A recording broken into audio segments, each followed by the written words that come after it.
please call the roll. Jimenez, Present. Morales, Here. Cohen, Here. Carrasco, Davis, Here. Esparza, Here. Arenas, Here. Foley, Here. Mahan, Here. Jones, Present. Licardo. Present. Form. All right, thank you. All right, if you're able to stand, please join us to pledge allegiance. I pledge allegiance to To the Flag, flag the of United the United States of America, America, to the republic republic for for which it stands, one one nation, nation, for under God, God, indivisible, indivisible, with liberty and liberty justice and for justice all. for all. All right, I should have said this, but we're calling the meeting to order for the afternoon of January 25th. We will have an invocation today provided by Brandon Liu as a board member of San Jose Poetry Center. Vice Mayor Jones will tell us more, and welcome to Brandon.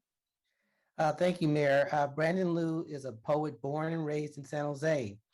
He served on the Poetry Center San Jose's Board of Directors, and he received his Master's of Fine Arts degree in creative writing from San Jose State University. He has been selected by the city's Office of Cultural Affairs as one of 6 local artists to serve as the 2022 Creative Ambassadors.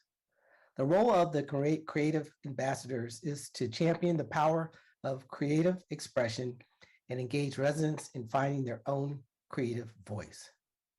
For him, poetry is an opportunity to bring people together regardless of age or circumstance. In his free time, he likes to bike and sing, not necessarily at the same time. Please welcome Brandon Liu. He will be reciting one of his poems for us today. Welcome, Brandon. Thank you, Chappie. Hello, all.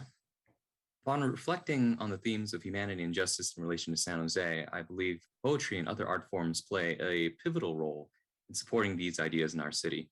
And I believe that the people of our city also show a great capacity for compassion in the arts as well. During my time as an artist, I have met many who have told me that art provides an outlet for them to understand their own lives and the lives of others. It gives them comfort, but it can also allow them to confront difficult topics and emotions that are necessary for moving forward. In times of hardship and when the future is uncertain, I think the arts are more important than ever for keeping all of us together and reminding us that we share this special place with one another. And as we continue to hold critical discussion on various topics, I hope that we keep humanity and justice in mind. On that note, I prepared my poem Fruit to read to you all today. Fruit. If justice grew like fruit on trees, I would happily plant the seeds for peace. Can I feed the hungry, help the starving? Life is unfair, they say. You are dealt a hand to work with, but not everyone is a winner. We gamble, we cry out. Where is justice? Where is peace? The dead tell no tales, but maybe we can make things right. For their children, for their family. At the dinner table, there can be bread and soup. The children can wait, knowing their dad will come home. The mother can smile, knowing her kids still have a father. Why do we keep fighting? Injustice never stops. The war keeps going. We can't bring them back. We can't make things fair. But still, I want to smile. I want to feel safe in my home and know my neighbors are safe. My friends across the world are safe. The world is only as big as the news we look at. I was guilty of closing my eyes, but now they stay open like my arms. I welcome you. Please help yourself to fruit. Thank you. Thank you, Brandon. Brandon, thank you for your words and your insightful, your insights, your imagination. We appreciate it very much. All right, we are on to ceremonial items. And I know Councilmember Jimenez would I'd like to lead us off by recognizing and proclaiming January 25th as International Holocaust Remembrance Day. Yeah, thank you, Mayor, and a difficult act to follow. He did a wonderful job, so thank you for doing that. So I have the honor of presenting a proclamation recognizing International Holocaust Remembrance Day. And I have a few words, and I'm going to introduce a survivor who's going to share with us some of his experiences, which I think is important to recognize. So in 2005, the United Nations declared January 27th as International Holocaust Remembrance Day. For the last few years, I've had the honor, as you know, and privilege of presenting the proclamation for this very important day. January 27, 2022 marks 77 years since the liberation of Auschwitz by Soviet forces. And we know that Auschwitz opened in 1940 and was the largest of the Nazi concentration death camps. During World War II, more than 1 million were murdered at Auschwitz. During the Holocaust, approximately 6 million European Jews and at least 5 million prisoners of war, Jehovah's Witnesses, homosexuals, and others were brutally murdered by German Nazis. The Holocaust was evil, a horrific tragedy that must be remembered, not only to honor those that lost their lives, but also to remind us of the atrocities that human beings are capable of when driven by hate. Even today, we are not safe from the brutal acts of anti-Semitism, bigotry, racism, homophobia, and hate.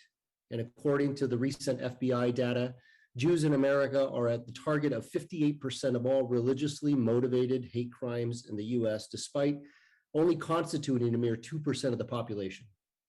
The same data also shows that Jews constitute the largest target of hate crimes out of all minorities in the country. In recent years, we've seen an increasing number of attacks on synagogues. As an example, 11 people were killed in 2018 at the Tree of Life Synagogue in Pittsburgh when a gunman made anti-Semitic comments and opened fire on the congregation. One person was killed and 3 others wounded by a gunman in 2019 at the Shabbat of Poway Synagogue near San Diego. And just this month, Shabbat service at the congregation Beth Israel in Colville, Texas was interrupted by an armed man who held 4 people hostage for hours. In 2020, there were a total of 7,759 hate crimes reported by the FBI, at a 6% increase since 2019. So we're seeing a steady increase of this. The majority, 61% of the attacks were racially motivated, disproportionately targeting Blacks and Asians. Unfortunately, hate has become all too common in the United States and is going to take a community effort to really confront it. And on this day of remembrance, I urge you all to act and fight against hate. We cannot be indifferent when our diverse communities come under attack. Together, we can organize and show solidarity against hate while supporting those who have been victimized by extremist views. And to remind us of this, that even in the darkest of tragedies, we have survivors that can really shed light on what they experience and the importance of it. And so today, it's my pleasure to introduce Boris Kapilevich, a survivor of the Holocaust. Boris was born in Minsk, capital of Belarus. He's here today to share his personal story and hopes to continue to raise awareness of the horrors that engulfed the Jewish people and to commemorate the victims of the Holocaust and reject any form of Holocaust denial. Boris, I commend you for your courage, activism, and strength. And together I know that we will never forget, and most importantly, we will not allow history to repeat itself. So Boris, the floor is yours. Thank you so much for being with us, sir. Appreciate it. And welcome, Mr. Kapilevich. It's an honor to have you. Thank you for sharing your experience. Thank you. Hi to everyone. Allow me to express my sincere gratitude for inviting me as a survivor of the Holocaust to share a few memories from my past. I was born in Minsk. Since my early years in my childhood, I have been a naughty kid. My search for adventures, which twice ended unlucky, kept my parents in constant worry, but I was still loved and spoiled. I was a typical boy, but my fate was not ordinary. When the Second World War, initiated by fascist Germany, reached our country, I was 5 years old. On the first day of the war, my father went into the army. Soon, German troops occupied Minsk, and we became prisoners of the ghetto, my mother, my older brother, and I. To save the family from persecution and hunger, our mothers started to work on the construction site, getting at the end of the day one slice of bread and bowl of soup for the family of 3. We always were hungry. Extermination of not working population, Germans usually carried out with the labor columns left the ghetto. My older brother saved my life in one of such actions by hiding me, but he could not. Since then, the tormented life and constant fear of perishing became the norm of our existence. Once, during the most extended action that lasted 3 days, hiding in the attic, I witnessed a monstrous execution. Innocent children were pulled out from their mothers' hands and thrown inside the hermetic cabin of the mobile gas chamber.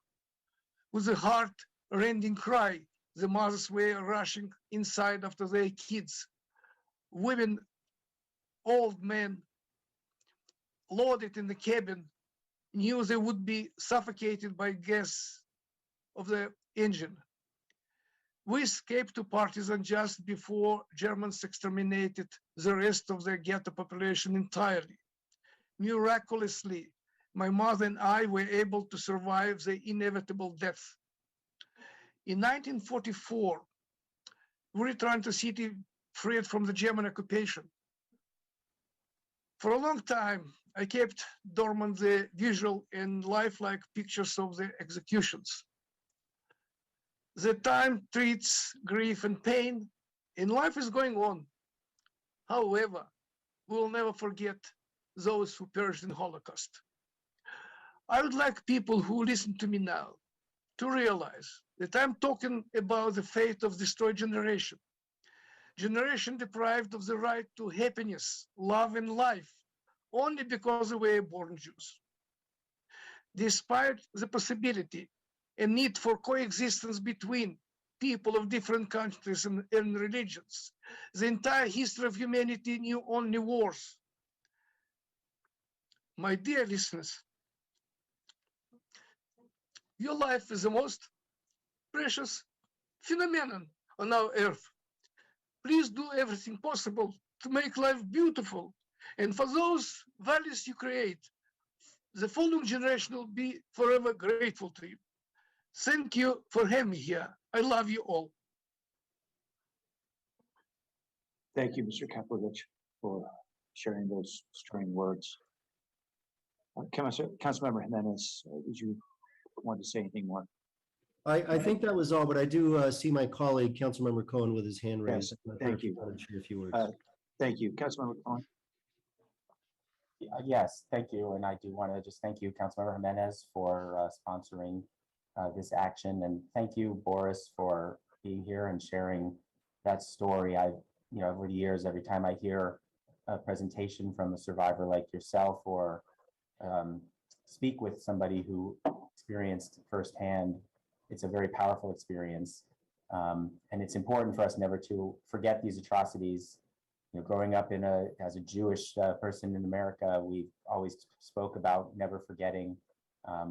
All of us who are European ancestry had family members of some relation who were victims, and it's something we always try to teach to our kids about the importance of remembering that era, so we will never allow it to happen again.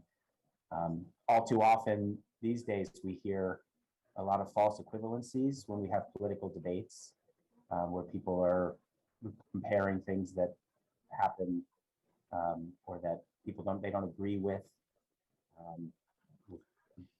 as a form of being a Nazi or of similar to what was happening in Europe during the Holocaust. And those kind of comparisons have always done a disservice to the memories of the victims. And it's important as we have these political differences or the political conversations, never to belittle those memories and cheapen that history by making those kinds of comparisons. So I hope that we will all use this opportunity to reflect. And I want to thank you, Boris, for being here and sharing with us. Thank you, Councilmember Cullen, for your words. And Mr. Kaplovich, I just wanted to offer that while I can't pretend to know or imagine what a horrible burden those painful memories must be for you, I hope you appreciate what extraordinary value they have for us and for the rest of the world to ensure that never again remains our mantra. Thank you, sir. Thank you. All right. Any other comments before we proceed? Okay. Thank you again, Mr. Kaplovich. Please stay healthy. Thank you again for sharing your very important experiences. Thank you very much. All right. Councilmember Perales is next, and he'd like to recognize and proclaim January 24th as International Day of Education. Councilmember? Yeah, thank you, Mayor. And a very powerful message we just heard. And thank you, Councilmember Jimenez and Councilmember Cohen as well. I think, it ties in line just in really being educated on our past, especially. So that was very powerful. Thank you. It is my pleasure to recognize January 24th as International Day of Education. The International Day of Education is focused on bringing awareness to the importance of access to education and the understanding that education is a human right, public good, and a public responsibility. The San Jose Teachers Association represents more than 1,500 professional educators of the city or of San Jose Unified School District, and includes teachers, nurses, counselors, speech pathologists who serve nearly 30,000 students here. They are passionate advocates for our students and for providing access to quality education to our youth. The San Jose Teachers Association is united to educate, inspire, and change lives through public education.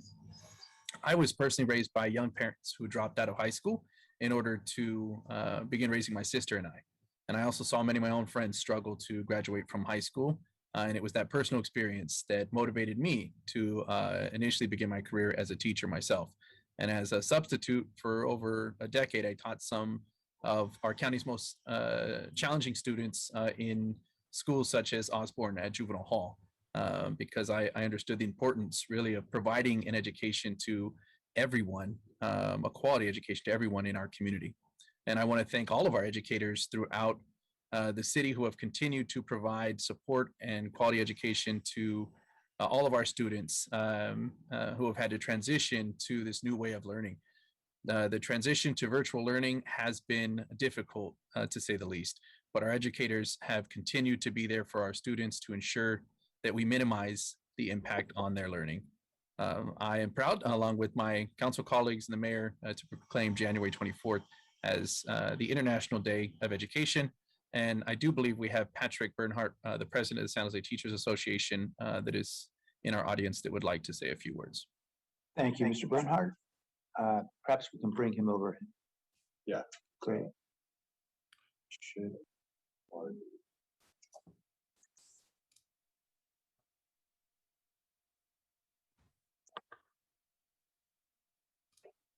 Now I have to start my video though. Aha. Thank you, Councilmember Perales, for authoring this proclamation. Thank you, Mayor Liccardo and members of the council for supporting it. This week, as the councilmember said, marks the 4th International Day of Education celebrated by the United Nations. It is, in fact, so young that were it a child born in San Jose, its parents would be filling out paperwork now to enroll it in transitional kindergarten for the upcoming school year. Yet, as a high school math teacher and as a teacher leader in San Jose Unified School District, I can attest that the last 4 years, in fact, on the other side of the 3 most challenging school years I've seen in my 20-year career, seem like another lifetime ago. I was therefore surprised and somewhat comforted when I read UNESCO's original seemingly prescient declaration in 2019. Education, they wrote then, is key to charting the course towards more justice and sustainability, but it is failing millions of children, youth, and adults, increasing their exposure to poverty, violence, and exploitation. UNESCO continued then, without remedial action, better support to teachers, and increased financing, learning losses and school dropout will continue to rise, reversing progress towards all the sustainable development goals and depriving youth of a future of dignity and opportunity. While in the last 4 years, the specific day-to-day challenges we have will have changed significantly, almost unimaginably, the underlying problems, the urgency of action, and the consequences of our failure are just as vital today as they have been for generations. So I am grateful for your commitment to these issues, and I look forward to working with all of you in community to address them this year and in the years to come. Thank you very much, Mr. Bernard, and thank you for your service to our community and the service of so many teachers who are critical to sustaining our the futures of our children. Thank you very much. All right, are there any other comments, Councilmember Ross? No, that's it. Thank you, Mayor. Okay, thank you. All right, let's proceed now to orders of the day. Does anyone on the council have any changes to the printed agenda?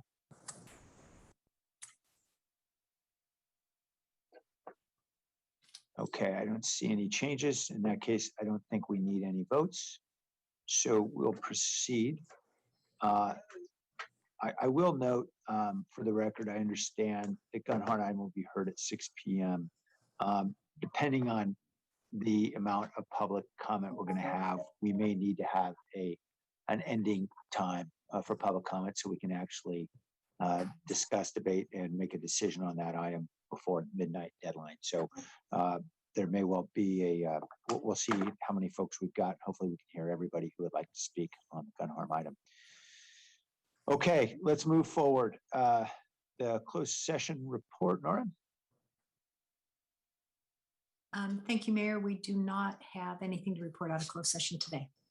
All right, let's move to the consent calendar now. Are there any items that council would like to pull from consent? I see no hands. We'll go to the public for public comments on the consent calendar. I would remind everyone in the community, this is only for items that are on the consent calendar. Tony?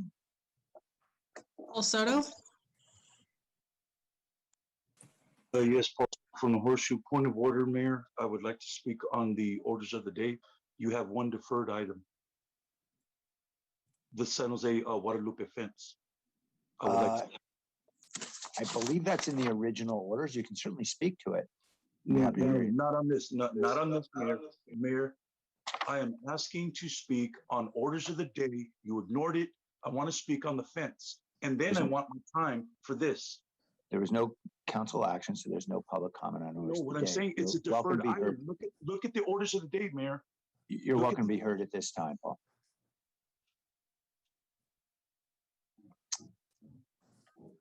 We are listening. I got a minute and 28 seconds. I can sit here silent.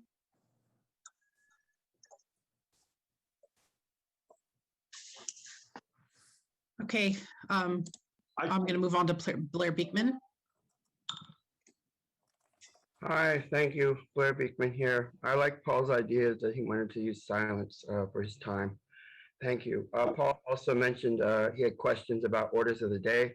I'm trying to work on a public meeting process that could be more efficient and yet clear, that we can be allowed public comment on closed session items, the city manager's report, orders of the day, and the consent calendar language. All of that can be spoken about at orders of the day by the mayor, and it offers a quick, efficient way to run a meeting in the future and make public accessibility more available and understandable. Good luck how we can work on this issue. I'm writing you guys on this and working on the consent language stuff too. To speak to the minutes process, you have a ton of minutes that you're approving today of the end of November, December. They're really well-written minutes, and they're really, it's like good quality stuff. And Paul Soto brought it to my attention that for the year 2021, all the meeting minutes have been fully removed. There's absolutely none. There's only synopsises. I think the meeting minutes of process, it has to be still considered an important part and function of our government and how we practice community government. It's not just a reliance on the video minutes. It's a written down meeting minutes with public comment that you guys need to better practice, and that these minutes here you're approving today offer really well. That I hope you can continue those good efforts into 2022, and we can get it together about the 2021 minutes that can return, and we don't just rely on synopsises in the future. The meeting minutes is an incredibly important part of the community process. Thank you for that. I also had one other comment. You're approving like $1 million in technology paint for striping on roads that may have some technology in it. I thought I would note that at this time. Sounds like quite a project. And with boards and commissions, good luck. Luigi Oliverio. Good afternoon, City Council. Pierluigi Oliverio here to speak on item 2.12. Try it before you buy it. I have been of the opinion for over a decade that as a rule, the City of San Jose should try software before entering multi-year agreements. The city has had a problematic history with software implementations where both the cost and the time to implement is twice or triple the original amount. The city instead should buy a handful of licenses and experience the software firsthand instead of relying solely on vendor promises. In the worst case scenario, the city may discover a particular software is not the right solution, however, would garner the knowledge to pick a better solution. The paid pilot process avoids picking software that does not work, which avoids the historical cost overruns and delays. I would recommend the City Council reject all bids and instead do a paid pilot with your largest employer and largest property taxpayer in downtown San Jose, Adobe Software. Adobe provides this type of software to Fortune 500 companies as well as federal, state, and local government.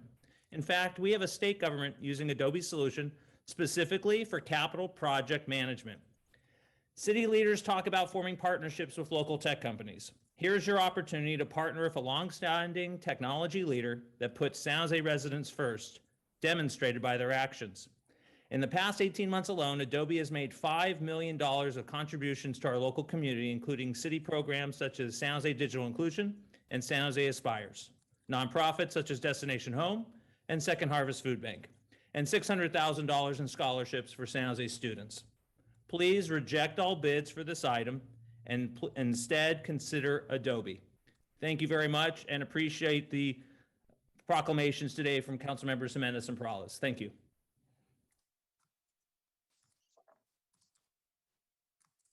Back to the council. Okay, thank you, Tony. All right, Councilmember Perales. I just have a question actually on that 2.12. If I could ask that now. Sure. Did Adobe apply for that? I didn't see them on the list. I don't know if there was under some different name as far as the solution that they have, but can staff answer that question?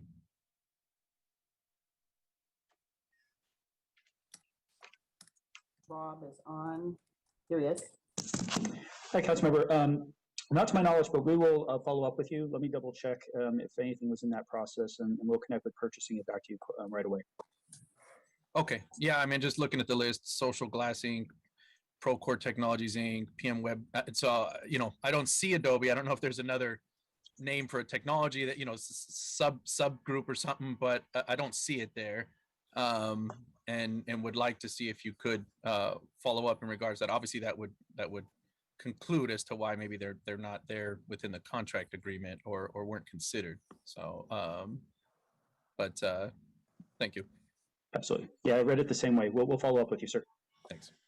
Thank you. Councilmember Davis. Thank you. Just following on to that question, Rob, does the city have a try before we buy policy? Have we done that in the past? We actually have Councilmember Davis, Rob Lloyd, Deputy City Manager for the city. And we also structure the contracts in that 1 year with multiple one-year options at the city's renewal. That limits good money going after bad if something doesn't work out. But in the implementation and project approach on the software, we often insert. Oh, that's fancy. It's warm. All right, please ask everybody to please mute. Thank you. But yeah, we do have the project approach and implementation, and as that completes, then we proceed with the rest of the contract. We tend to focus and structure those into those agreements to limit past experiences from many years ago when those software projects would often go awry. Thank you. You bet. All right, any other questions? Okay, let's proceed. Is there a motion? I'll move approval. Second. All right, let's vote on the motion of Councilmember Bras on the consent calendar. Mendez, Yes. Peralez, Yes. Cohen, Aye. Carrasco, Aye. Davis, Yes. Esparza, Yes. Arenas, Yes. Foley, Aye. Mahan, Aye. Jones, Aye. Ricardo. Aye. All right, we're on now to the report, I'm sorry, the consent calendar for land use. That's item 10.1. Is there a motion or a question? So moved. Second. All right, motion from Vice Mayor, second from Councilmember Foley. Let's go to the public. Paul Soto, Yes, Paul Soto from the Horseshoe. Just for the record, I have a right to be silent and use my time as a silent protest. And you strip that from me. So keep stripping rights from me because the city clerk and you, Ricardo, are going on that affidavit. And these meetings are going to be part of that public record. So count on you being served, both of you, with respect to that. Now, with respect to the consent calendar of land, okay, you have the parkland policy where you're giving $5 million. You're doing this creative accounting and you're slipping them through the consent calendars. I've already got a stack of consent calendars that I'm going to attach to that court case. It's going to go in that filing. Why? Because you were stacking the consent calendar. You are stacking it with land use issues and millions of dollars, Mayor Ricardo, okay? Because I study these documents, I'm not an idiot, okay? I know the law. I ain't got no law degree, but I know the law, okay? And what you're doing is so criminal and sinister and sneaky. It's consistent with the Jesuit order. It's very consistent with what the Jesuits did, making their deal with Peter Burnett, Alemanni, Nicoletti, and Nobili to establish the churches. So it's consistent in terms of the criminality and land use issues, because that was all about land use issues. And you talk so eloquently about we don't repeat history, we don't repeat it. Okay, how come we can't be acknowledged for the decapitations that happened here, that established San Jose and sanctioned California pioneers with their fairy tale history? That belongs in story time in the libraries. It doesn't belong here, centered in real San Jose history. back to the council. All right, let's move on then to the vote on 10.1. Jimenez, Aye. Peralez, Yes. Cohen, Aye. Carrasco, Aye. Davis, Yes. Esparza, Yes. Arenas, Yes. Foley, Aye. Mahan, Aye. Jones, Aye. Ricardo. Aye. Thank you. All right, we're on to the report of the city manager. Welcome, Jennifer. Yes, thank you. Good afternoon, Mayor and City Council. Have two updates today. The first is on our sewer coronavirus alert network, and then we'll have a more in-depth update on our COVID-19 efforts as we've been doing monthly. So I'll start it off, and then I'll turn it over to Kip Harkness to kick off on the more in-depth COVID-19 update. As many in our community may not be aware, the San Jose Santa Clara Regional Wastewater Facility, Stanford University, and the County of Santa Clara have been engaged in an innovative partnership to help health officials track the spread of COVID-19 and improve the county's public health response to the coronavirus. The Regional Wastewater Facility, the largest advanced wastewater treatment facility in the Western United States, is co-owned by the cities of San Jose and Santa Clara and operated by our own Environmental Services Department. Staff at the Regional Wastewater Facility collect daily samples of wastewater known as settled solids and provide them to scientists who analyze the samples looking for genetic markers of COVID-19. This method enables health officials to track coronavirus trends and forecast dips or spikes in coronavirus infections coming in 7 to 10 days. Not dependent on testing people, this methodology of sampling wastewater provides a unique and forward-looking way to predict and plan for COVID-19 behavior. Based at Stanford, which first tested the method at the regional wastewater facility in 2020, the project is called the Sewer Coronavirus Alert Network, otherwise known as SCAN, and now includes scientists from the University of Michigan and Emory University, 11 cities in California, and the life sciences research company Verily. The collaboration between the regional wastewater facility, Stanford, and the county has been featured in several recent news stories, including reports on NBC Bay Area and MSNBC this past weekend.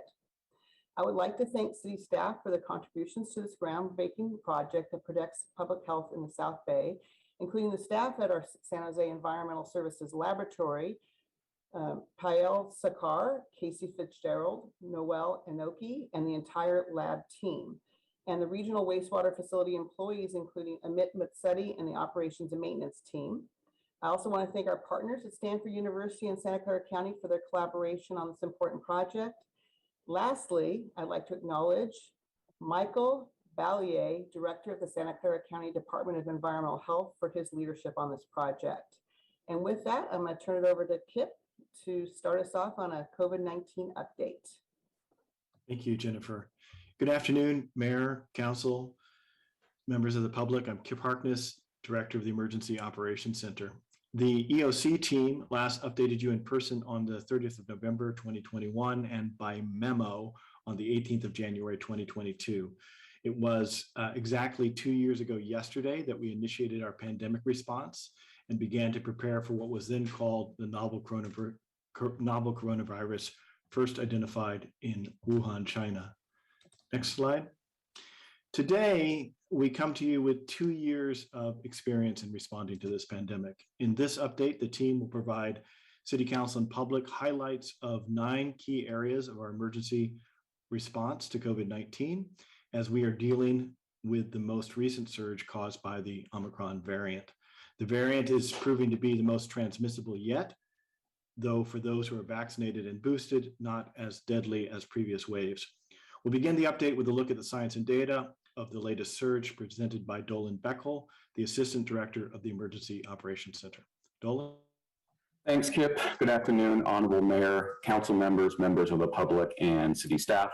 Dolan Beckel, Emergency Operations Center Assistant Director and Operations Chief, here to provide an update on recent trends in COVID-19. Omicron has become the dominant COVID-19 variant worldwide, including here in the United States. It is 3 to 5 times more transmissible, and the replication speed is 70 times faster than that of the Delta variant. Thus, the national level of transmission is once again back to red or high, while the number of infections and deaths are reaching pandemic highs due to the volumes associated with this high transmissibility. Overall, most people are experiencing generally mild symptoms. Full vaccination plus booster provides a very high initial degree of protection against Omicron.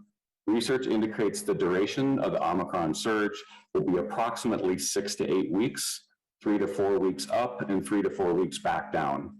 Policies and public outreach strategies around the multiple layers of protection beyond vaccination and boosters, such as masking, testing, distancing, and medical treatments are evolving rapidly. In addition to the vaccines and boosters, the Federal Food and Drug Administration, FDA, has recently authorized 2 oral antiviral treatment pills for individuals affected by COVID-19. Due to Omicron's transmissibility, the county 7-day rolling average of new cases has increased 26-fold since our last report. The relative good news here is that cases peaked on January 5th at 6,552 cases and are trending downward rapidly. Daily case reports are running approximately 50% of the January 5th peak. Total deaths have unfortunately increased 4% since our last report, averaging about 8 deaths per week. This relatively low and stable trend for COVID-19 deaths and case rates is directly related to the city and county high vaccination percentages and relatively high booster percentages, and shows the effectiveness of the vaccines and boosters in dramatically reducing major illness and death from COVID. While the symptoms are generally mild, the heightened transmissibility of Omicron places the number of patients at hospitals in the county at a near pandemic high. Hospitals are under pressure for many reasons, including volumes of patients, constrained supply of staff, and staff unavailable due to isolation and quarantine. Intensive care or ICU bed ventilator availability is under slightly less pressure. The Santa Clara County Health Officer has issued recommendations to help reduce the pressure on the hospital systems, including recommendations on where, how, and when to get tested. The good news is these pressures are expected to be relatively short-term as the cases decrease over the next few weeks. 4 days after the peak in cases, the quantity of COVID-19 in San Jose's wastewater had also peaked and is trending downwards. This is what City Manager Jennifer McGuire just talked about. Previous analysis has shown that the downward trend should continue, but it will also be, as the experts say, bumpy, so expect some variation in coming days and weeks. I'll now turn the presentation over to Alvin Galang to provide an update on vaccinations and boosters, including some breakthroughs with the county on data. And with that spoiler, I will turn it over to Alvin Galang. Alvin? Great, thank you, Dolan. Good afternoon, Honorable Mayor, City Council members, and members of the public. My name is Alvin Galang, Vaccination Task Force Director. Thank you for allowing me the opportunity to present on the ongoing work, challenges, and accomplishments of the City of San Jose's Vaccination Task Force. What has changed? As you will see over the next few slides, the City of San Jose's completed vaccination rates continue to increase. However, as Dolan mentioned earlier, the number of COVID-19 cases has also increased along with hospitalizations. But the better news is that COVID-19 deaths have remained low and steady. What is driving the change? Since January 5th, even more of our kiddos are now eligible to receive a booster shot. This is about 7 months after they received emergency use authorization for their primary series. You will also notice that the common change agent throughout this presentation will be the Omicron variant. And we are about a month since the holidays. Last year, during the holiday season, the peak of the surge occurred between early December and early January. Our current surge began in mid-December. So again, as Dolan pointed out earlier, it appears that we will continue to trend in the right direction. What is new?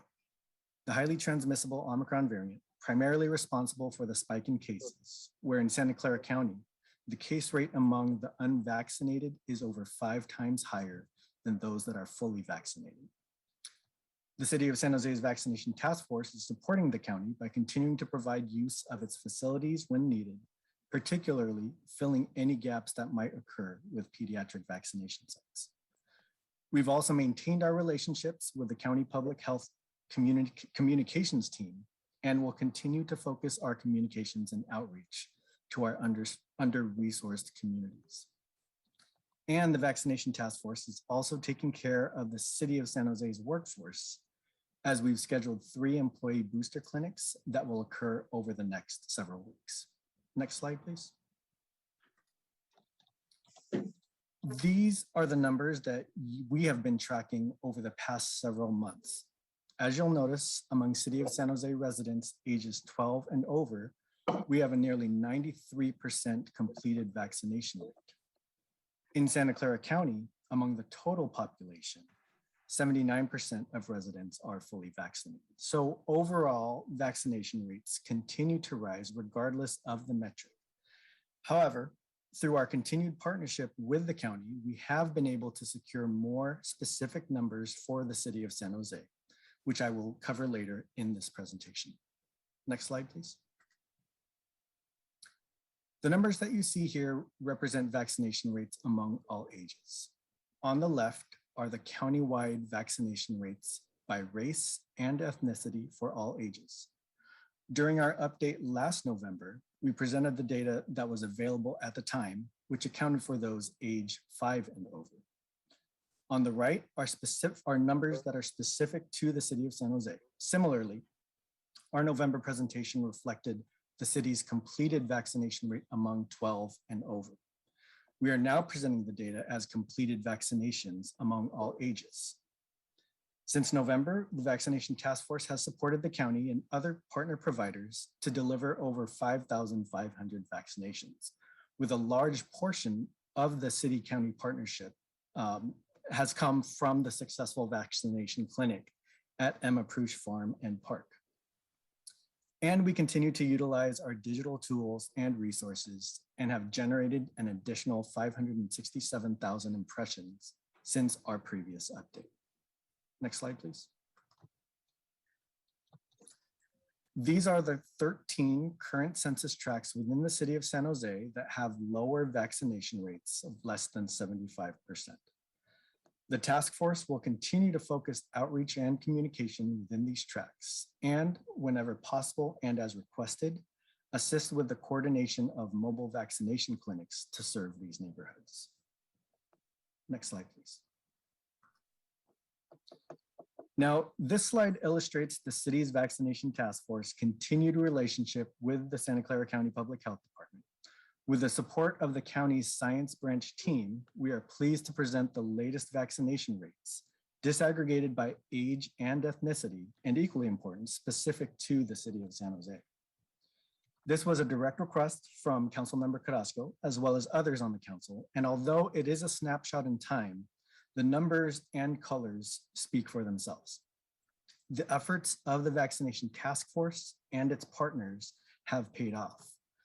Together, we've made great strides in protecting the community. Next slide, please. In addition to more disaggregated City of San Jose specific data, we are pleased to share with the council that the vaccination task force has also partnered with the city's Department of Public Works spatial team, and we've developed an interactive dashboard that will allow you to click on your neighborhoods and view detailed information on vaccination rates, COVID-19 cases, and other demographic information. Again, this is also a work in progress, but we will connect with the council offices offline so that you all have a chance to explore this new tool. Next slide, please. With pediatric vaccinations, the city of San Jose continues to support the county in ensuring higher vaccination rates among our younger folks, especially in our under-resourced communities. We will continue to focus on communications and outreach strategies, which will be covered more in depth by our communications director, Carolina Camarena. We will also, when needed, do our best to provide city facilities as vaccination sites whenever there may be any scheduling or logistical challenges at the schools.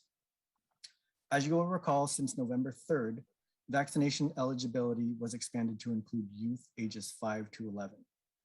In almost 3 months' time, over 40% of those youth in San Jose have completed their vaccinations. And our communities continue to receive most of their vaccinations through the County of Santa Clara, including the County Health and Hospital System and mobile vaccination clinics at schools and community locations, through the pharmacies, including Safeway, Walgreens, Rite Aid, and CVS, and also through Kaiser Permanente. Next slide, please. And Mayor Liccardo, I know this is usually your favorite part of our update, but San Jose remains the most vaccinated city within the top 10 largest cities in the United States. So with that, I will now turn the presentation over to Carolina Camarena. Thank you, Alvin. Good afternoon, Mayor, members of the council, members of the public, and my colleagues. I'm Carolina Camarena, Director of Communications, and I'm going to focus on communications and outreach. The first few slides are going to be a recap of the tactics we have employed or are underway. We delivered 151,000 postcards in 4 languages with vaccination and rental assistance information to our priority census tracts. Partnerships and working with community organizations have been essential to ensuring we reach our most vulnerable. We worked through our San Jose Public Library to distribute 66,000 flyers about the 5+ vaccine eligibility to San Jose elementary schools. Equally important to us is listening and learning from you and your community needs. In a previous meeting, you asked about incentives for 5+ vaccinations. Well, we partnered with the Children's Discovery Museum to promote vaccinations with 200 passes. Making sure our messages resonate is paramount to everything we do in communications, and we heard this from you as well. So we developed a youth survey to help gauge what messages would best resonate with this audience, and the youth responded. We received over 176 replies, and they want to be a lifesaver, get vaccinated to help protect the lives of your family and community. Next slide, please. We continue to develop and share organic social media with multilingual content weekly, including creating in-house campaigns that support the county messaging. As you can see, COVID-19 related posts on average have more impressions than any other social media posts, with Facebook and Instagram seeing a 130% increase and Twitter a 20% increase. Next slide, please. A little on our social media influencer campaign. We implemented the campaign to amplify crucial vaccine site and safety information through trusted and well-known messengers. We know that youth are highly active on social media and look to local celebrities for information. The campaign was a success. It surpassed our 1.4 million impressions, and we had 21,000 engagements by users. Since our priority audience remains largely the same, we are looking into another social media influencer campaign. I know some of you had suggestions on a variety of influencers in the area. We welcome your suggestions and connections to those social media influencers. Radio remains one of the best ways to reach our non-English speakers. We are focused on 3 different radio stations to reach our diverse Spanish-speaking community, including youth and those who have agency over the age of 5. Between the 3 stations, we ran more than 500 radio spots with over 1 million impressions. Oftentimes, I am asked how we know our tactics are successful. There are 2 ways to measure communications and outreach. We've got quantitative and qualitative data. The quantitative data, impressions, engagements, CTRs, or click-through rates is telling, but the real measure is our qualitative data. Bottom line, how many shots in arms do we have? Mayor Liccardo, we remain the highest vaccinated large city in the nation. Now, I am passing this on to Matt Opso, who will share some very telling data on reaching our non-English speakers. Matt? Thank you, Carolina. Good afternoon, Honorable Mayor, council members, city staff, and the public. My name is Matt Opsel. I'm a senior executive analyst in the City Manager's Office of Communications, focused on website administration and digital technologies. On this slide, we have analytics from July to December 2021, focused on emergency outreach and flash reports. The emergency notification pages, available in English, Spanish, Vietnamese, and Chinese, received 185,000 visits, with 47,000 of the visits going to the translated pages. It is worth noting that 64% of the Virtual Local Assistance Center, or VLAC, traffic went to the COVID-19 vaccines page. We sent out 27 flash reports during this time frame. The 379,000 flash report emails had an average open rate of 36%, which is 11% higher than government industry standard. We also saw an email subscriber increase of 3%. Next slide, please. In the second half of 2021, we utilized the Wireless Emergency Alert, or WEA, system to send out targeted text messages to residents within specific census tracts to notify them of vaccination sites and vaccination events in their areas. The chart on this slide illustrates the year-over-year traffic handled by the emergency notification pages. In 2021, traffic for the Spanish emergency notification page went up 107% due to the WEAs. Next slide, please. For this final analytics slide, we have a year-over-year chart to visually showcase the growth in 2021 based on visits to the VLAC pages. The VLAC web pages provide information to the community in a virtual space in lieu of in-person information sharing at community centers. The VLAC web pages contain updated and evergreen resources for food, housing, employment, families, immigration, utilities, health and wellness, and COVID-19 vaccines. In 2021, the visits to the VLAC pages have increased by 45%, with strong growth noted in the previous slide to the COVID-19 vaccines page. The COVID-19 vaccines page is updated weekly with information linked to the county, state, and federal government for your use and for our community's use. Next slide, please, and back to you, Carolina. Thank you, Matt. So in summary, we continue to meet with the county's communications team to align on audience and messages. Our focus remains on vulnerable residents and our non-English speaking communities. We work hand in hand with the city's vaccination task force to identify census tracts with low vaccination rates. We determine key messages that are relevant for the moment and into the future. Currently, our messages remain consistent due to the Delta and the highly transmissible Omicron variants. We know that a variety of tactics are necessary to reach our diverse population. We continue to evaluate our strategy and tactics through analytics, from lessons learned, collaboration with our partners, researching best practices, social listening, and keeping our pulse on our communities. Currently, we are working with the county's Office of Education on a coloring sheet that will be distributed to San Jose elementary schools, and we will have some on hand for you to distribute as well. The idea is to provide tips to those who have agency over children so they can ensure children are less fearful of a shot. We are reaching out to community-based organizations, faith-based organizations, neighborhood associations, local farmacias, and alternative medicine locations in the communities most affected with flyers they can share with their customers. We have a direct mail piece underway focused on vaccinations, boosters, preventative measures, and the digital resources available from our San Jose Public Library. We are advertising on radio, and digitally on Google, Spotify, and Facebook. I'm always happy to hear your feedback and suggestions. And now I'll turn the presentation over to Jennifer Shembri. Good afternoon, Jennifer Shembri, Director of Employee Relations and Human Resources. And I'm here to give you an update on hybrid work facilities and resources. So due to Omicron and the increased cases, we did delay returning additional employees to the work site until February 11th, and also encouraged anybody else who can work from home to do so with a plan to revisit that every 2 weeks.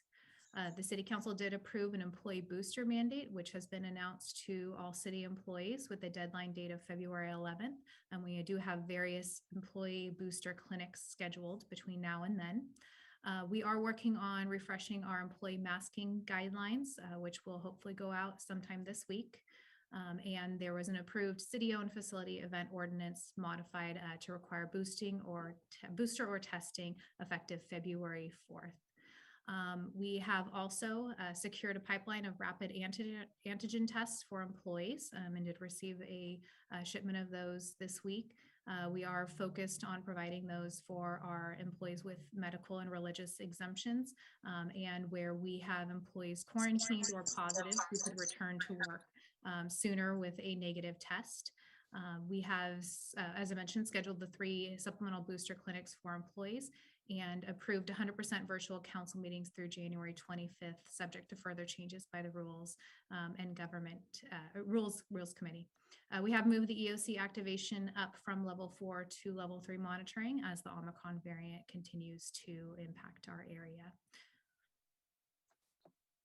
We'll pass that on to the small business recovery. Good afternoon, Office of Economic Development and Cultural Affairs. Just wanted to briefly share a little bit about the small business recovery during the pandemic. Throughout the whole period, OEDCA has focused almost exclusively on those small businesses who are most vulnerable in the areas that have been hardest hit. And there are many, many lessons learned, some of which you see on the slide, but chief among them is the importance of working with our small business community and the nonprofit community, because they are closest to their communities and know needs and concerns the best. So working to get additional resource or supplemental resource has done very well and will be a strategy as we move forward out of recovery. There are many things that are going on now. You see several on the right-hand side of the screen. I'll just mention a couple of them. OED has 2 new bilingual staff, and we will be working to add 1 more. So we have great skills in both Spanish and Vietnamese translation. We are working to bring the small business displacement policy back to council.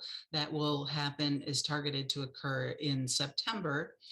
Kettle Gardens, the soft launch for the housing project that also has resident home for Somos Mayfair and an innovative small business incubator, will have this a soft launch in April with a big splash to open in June. With that, I just want to also mention that by April, we'll have applications on the street for $2.75 million in small business grants, additional grants for our small business communities, particularly those in the most affected areas. Thank you very much. Good afternoon, Sarah Sarate, Director of the Office of Administration, Policy and Intergovernmental Relations. A lot has occurred at both the state and federal level in response to Omicron impacts. From a funding perspective, California received an additional $62 million for rental assistance, short of the larger requests made by the state, but certainly bringing some relief. Requests for additional funding are ongoing. The state also funded over $5 million of utility arrearages, and the governor requested an additional $2.7 billion for COVID response as part of his budget blueprint, including a $1.4 billion emergency appropriation request to support testing, vaccination, and boosters efforts, among other things. And today, the governor and top state legislators announced they reached agreement on a framework to ensure employees continue to have access to COVID supplemental pay to leave through September 30th, an issue we know is important to this council. Earlier this month, the governor also signed an executive order extending public agencies' ability to meet remotely through March 31st of this year. And he also activated the National Guard to bolster the state's testing capacity. On the federal side, today, President Biden withdrew his requirement that large employers mandate workers be vaccinated or regularly tested. This follows the Supreme Court blocking enforcement of that rule, but allowing some requirements from certain healthcare facilities. Biden also announced this month new guidelines requiring that private insurers cover the monthly cost of 8 at-home COVID tests per member, as well as rolling out a new free program that mails COVID-19 tests directly to homes. Anyone wishing to take advantage of these free COVID tests just needs to go to www.covidtest.gov. And with that, I'll turn it over to Neil Rufino. Good afternoon. Neil Rufino, Assistant Director for Parks, Recreation, Neighborhood Services Department. I'm here to provide an update on food distribution and childcare. Food distribution continues to be a needed service to our most vulnerable. While we have reduced food distribution from the same time last year, we still see a significant community need, with an average of 9.4 million meals each month this past quarter. In November, we actually provided approximately 5.2 million meals. As directed by Council, we are amending agreements with our partners through June 30th, 2022, and are having our partners support the transition to sustainable programs. The city continues the conversation with the county on regional food insecurity and planning for beyond the end of this fiscal year. Next slide, please. Regarding childcare, Omicron continues to impact our programs, with now 7 of our recreation preschool classrooms have been quarantined this past quarter. 92 ROC participants have been impacted and quarantined as well. We will be releasing a focused tutoring RFP to qualify best agencies to provide more education services across our 25 PRNS after-school sites. We have 106 participants enrolled in the second cohort of the library's Families, Friend, and Neighbor Caregiver Support Network. That's an 80% increase. This program also won a Top Innovator Award from the Urban Library Council. So far, over 1,000 students have received scholarship support for after-school and preschool programs through $1.2 million support from the CDBG program. Now I will turn this over to Jill Bourne, our city librarian. Thank you, Neil, and good afternoon, council members. I'm Jill Bourne, City Librarian and Director of the Digital Equity Priority Team. During this period, we have seen significant progress on all community Wi-Fi network projects, and the next project that will be coming forward for approval will be the Oak Grove attendance area in a few weeks. We currently have more than 8,700 hotspots and computing devices in circulation to residents, either through our school partners, partner organizations, and our libraries citywide. And while digital literacy classes continue through libraries and other partner organizations, we have also launched on-site and virtual tech support in Spanish and Vietnamese, at 3 branches.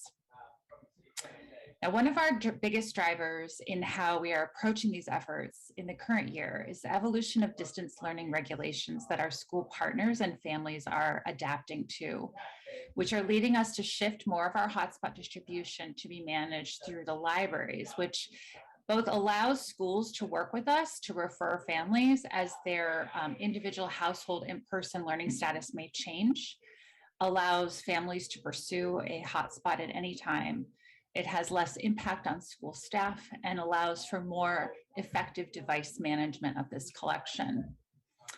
And then lastly, we have very good news. We were notified on January 10th that the city will be awarded a $3.6 million award through the Emergency Connectivity Fund. This funding will allow us to ensure that all hotspots are continued for another year. It helps us fully fund the Oak Grove Community Wi-Fi project. And I want to acknowledge the hard work of the digital equity lead, Ann Grabowski, and the library's IT manager, Hap Yielding, for the work put into a successful ECF application. And then I will turn it over to Jackie. Good afternoon. I'm Jackie Morales-Ferrand, and I am the Director of the Housing Department overseeing the isolation and quarantine team. What we have seen over the past few months is an increase in our unhoused residents needing a safe place to isolate as a result of this last surge. During the previous surge, the county leased 4 hotels for isolation and quarantine. 3 of those hotels were closed due to the lack of demand for the sites. But because of the Omicron variant, this has resulted in a need for more hotels for isolation and quarantine.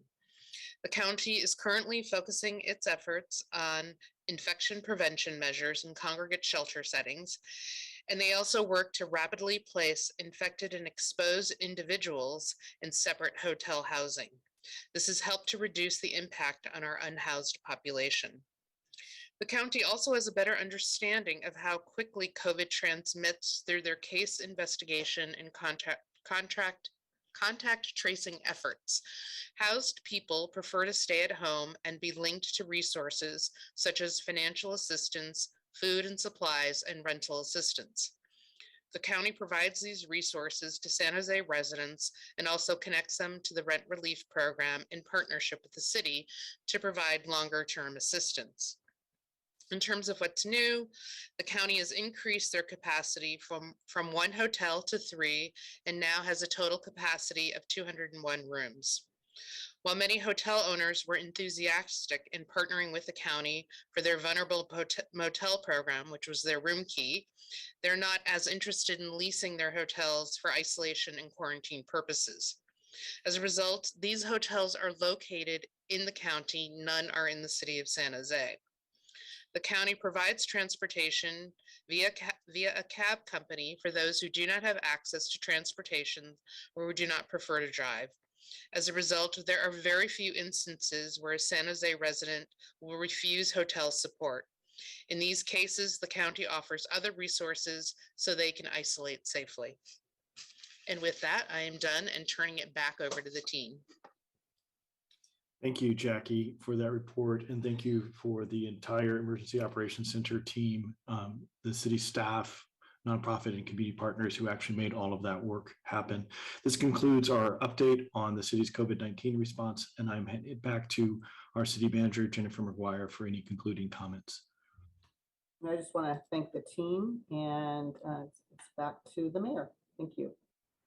Thank you, Jennifer, and thank you to Carolina, Alvin, Matt, Jennifer, Nancy, Sarah, Neil, Jill, and Jackie, Alvin, Dolan, Kip, and everyone and your teams who have been working so tremendously to accomplish such amazing things under very difficult circumstances. I think we've heard a lot of really positive news about the great work of our city team. So I really appreciate it. Let's go to the public. Tony? Paul Soto?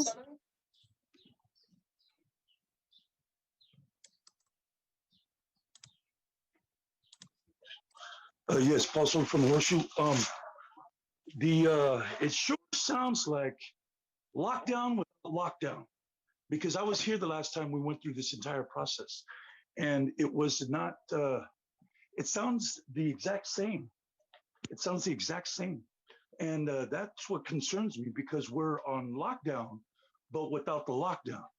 You know, and that concerns me. The other thing that concerns me is the Asian population with respect to those stats. Remember last year? Last year, the stats, they were 100%. Okay, so I don't trust those numbers. I don't trust those numbers at all. That's what the city does. What it does is it starts lying to people, okay, and then it'll go back and doctor the documents so that it's consistent with what is said here in the media.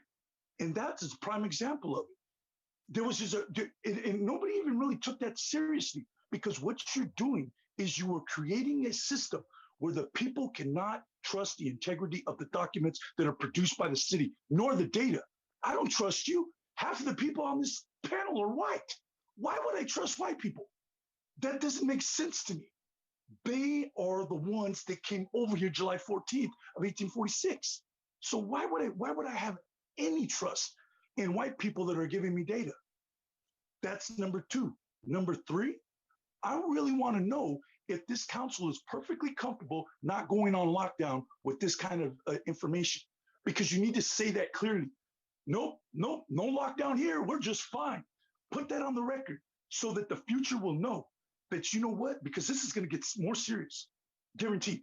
I guarantee you. I'm saying it on the record.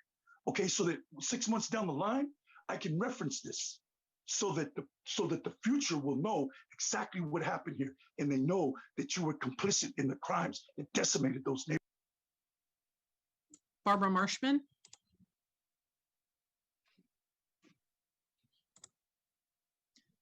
Barbara?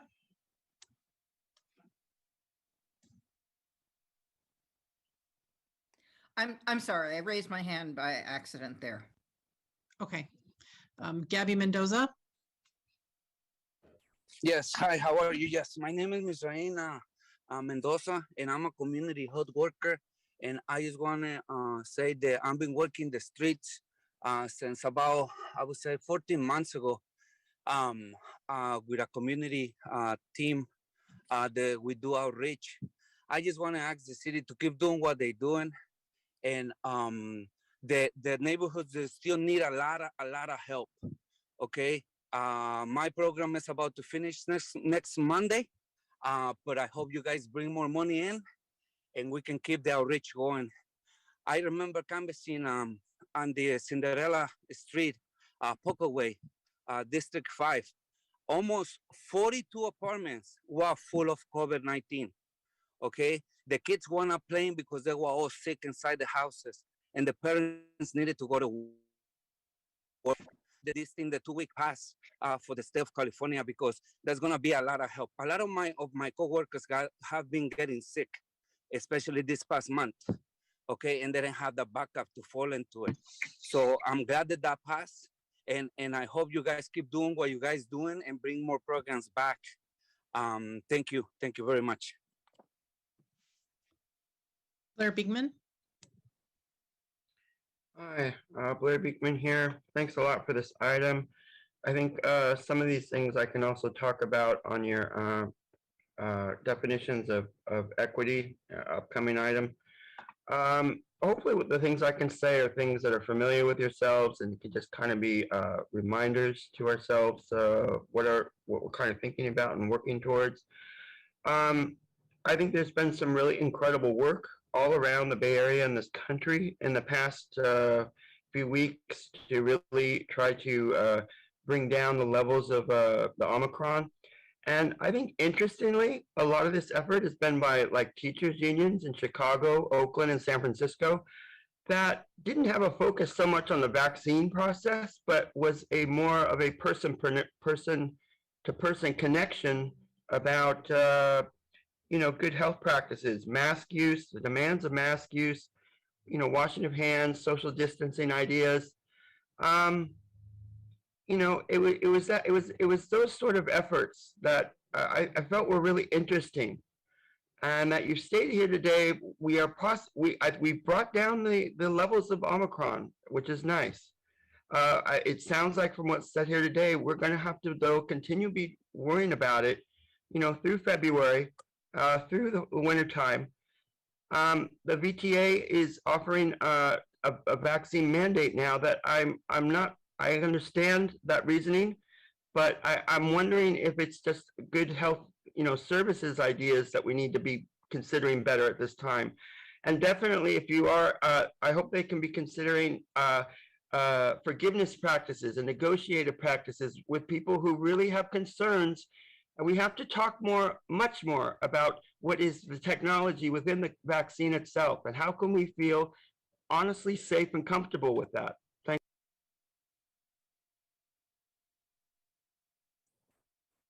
you. Okay. Brian? Can you hear me okay? Yes. All right.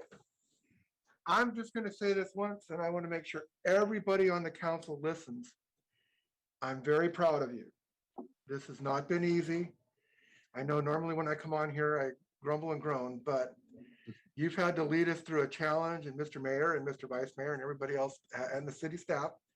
I know I have a reputation to upkeep of being a grumble bum, but I'm really touched. A lot of people, don't tell no one I said this, but I even think Governor Newsom's done a great job too. Just kidding. Anyways, I just want to say thank you very much. And I'm really proud of what's been accomplished. And I hope this thing eventually goes away. Thank you. Back to council. Thank you. Thank you for the comments of our community, and thank you, Brian, for your words. All right, let's go to questions from the council about all the work that's being done. Councilmember Esparza. Thank you, Mayor. I had some questions. So there was some really good news that was announced today from the governor's office about sick leave in California. And I know it's early, and I'm trying to find Sarah. Oh, there you are. Excuse Sarah. I know it's early yet, and we obviously expect to get some details, because I do think the state allowing sick leave to expire, and we as a city did that much earlier than other cities, but allowing that to expire, I do think contributed to the surges that we've seen, because people were simply not able to take time off and had to go to work sick and infecting a lot of other people.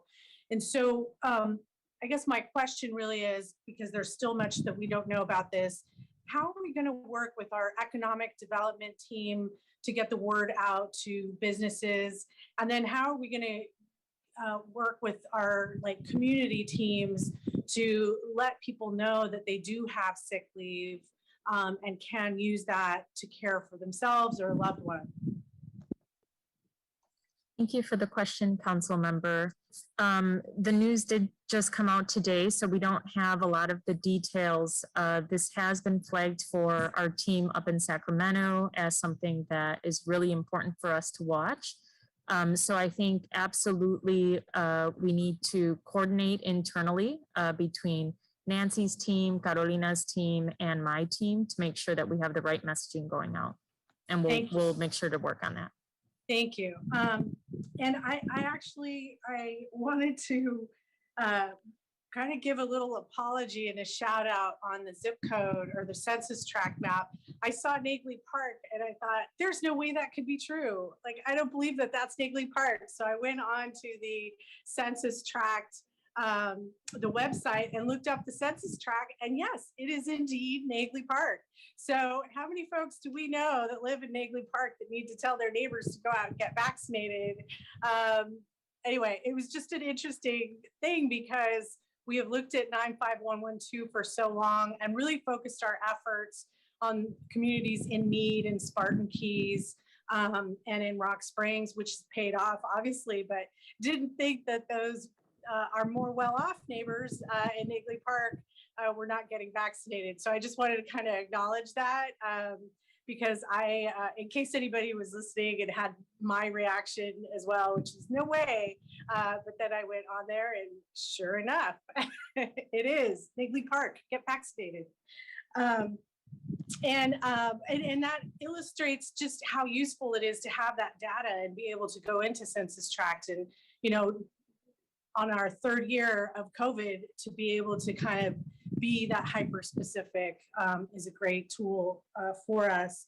I also saw, obviously it's youth that we need to get vaccinated, so youth across all ages.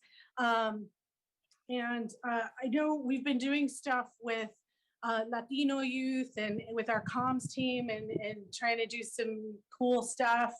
The mayor got to learn all about Bad Bunny.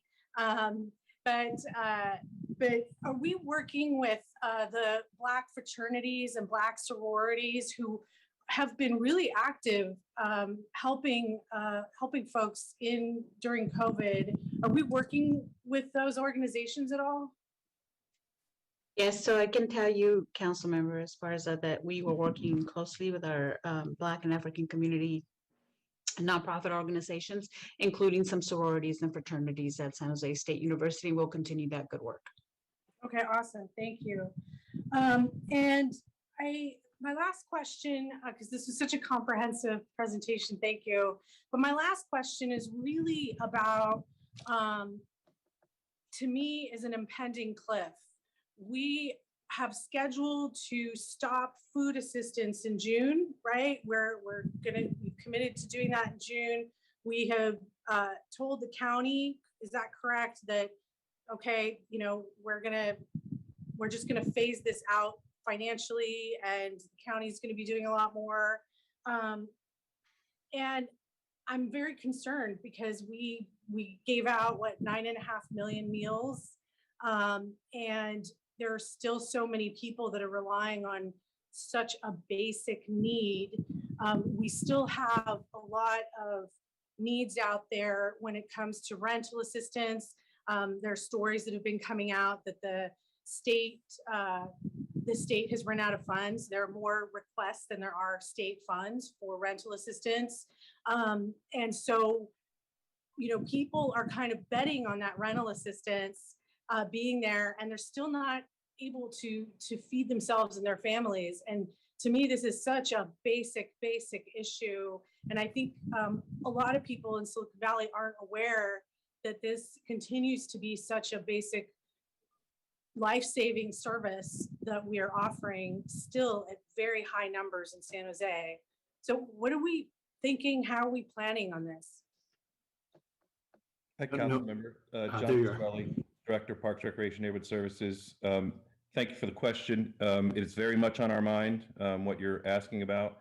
We've been in a series of meetings last week, this week, and next week, both with partners and individuals, and upcoming is the county.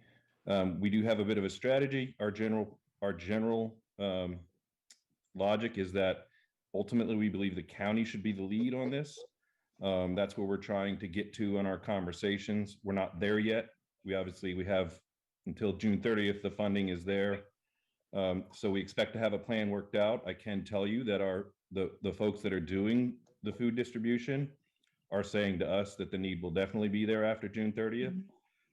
And so we're trying to work closely with them to figure out, well, what are options for example, signing people up for other programs. And that's been, we're incorporating that into these next 6 months worth of their contracts, that they have to demonstrate effort in doing that, as we were directed by council. We have reduced the amount we've been giving everybody a little bit, a couple times, but right at the end of June 30th, that fourth quarter, we'll spend something on the order of $6-7 million in one quarter. So that's at least part of the need that will still remain after June 30, we think. As we get closer, we'll get a better sense. Like right now, obviously with Omicron, it's spun up things a little bit. It's worried people a little more. Maybe if there's more distance between us and Omicron, by the time we're into the spring, things look a little different. But ultimately, between us, the county, our partners, we're going to have a plan. And I can't, right now, I don't have one to articulate to you other than to reassure you that we are working on this with all of these partners in the county to try to figure out what happens after June 30. Thank you. Not sure I feel better. Right. Well, it's just early. We're still in January. Still looming.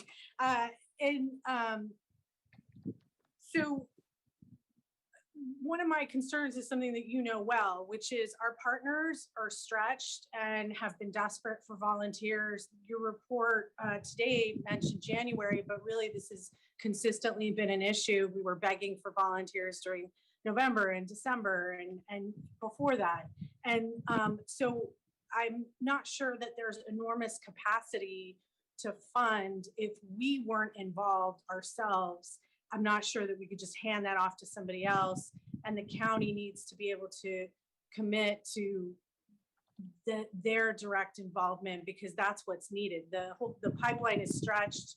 It just and I've seen it and I hear it from the providers as well. And so just a couple of things. So one is I'm going to ask that we get a heads up sooner rather than later, that we don't hear about this in May. And I would like to get an update in March, I think. Just hopefully we'll have something a little bit more solid. And the other question is, probably for the mayor or Jennifer McGuire.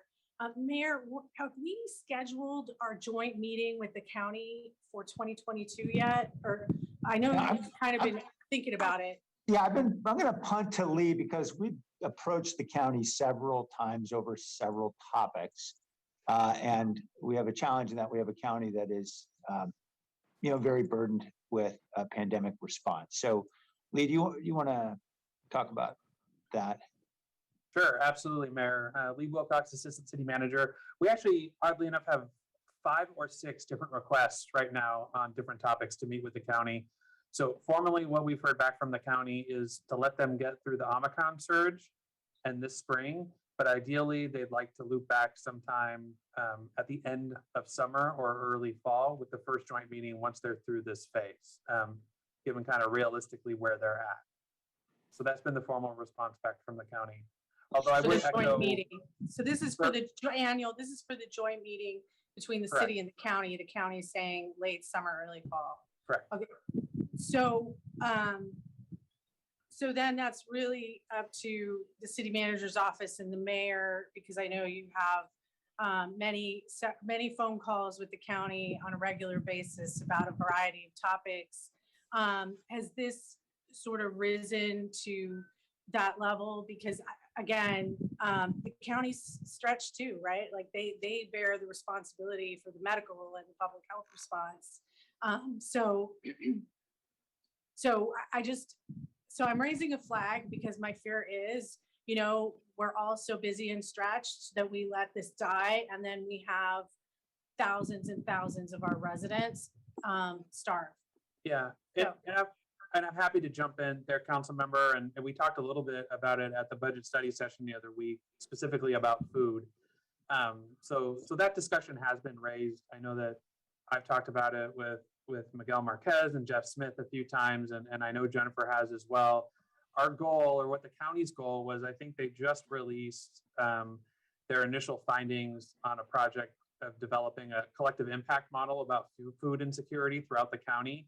And so John and his team have started to meet with the county, but I think what we've tried to promise you and as being part of that process is to really understand where the county is going to step in, where nonprofits are stepping in, and where are the food gaps after that, or the insecurity gaps that the city may want to continue to step in that role and have it be done in a time that allows you to make an informed budget decision around some of those possible food insecurities. So that is what the county is committed to work through that process with John.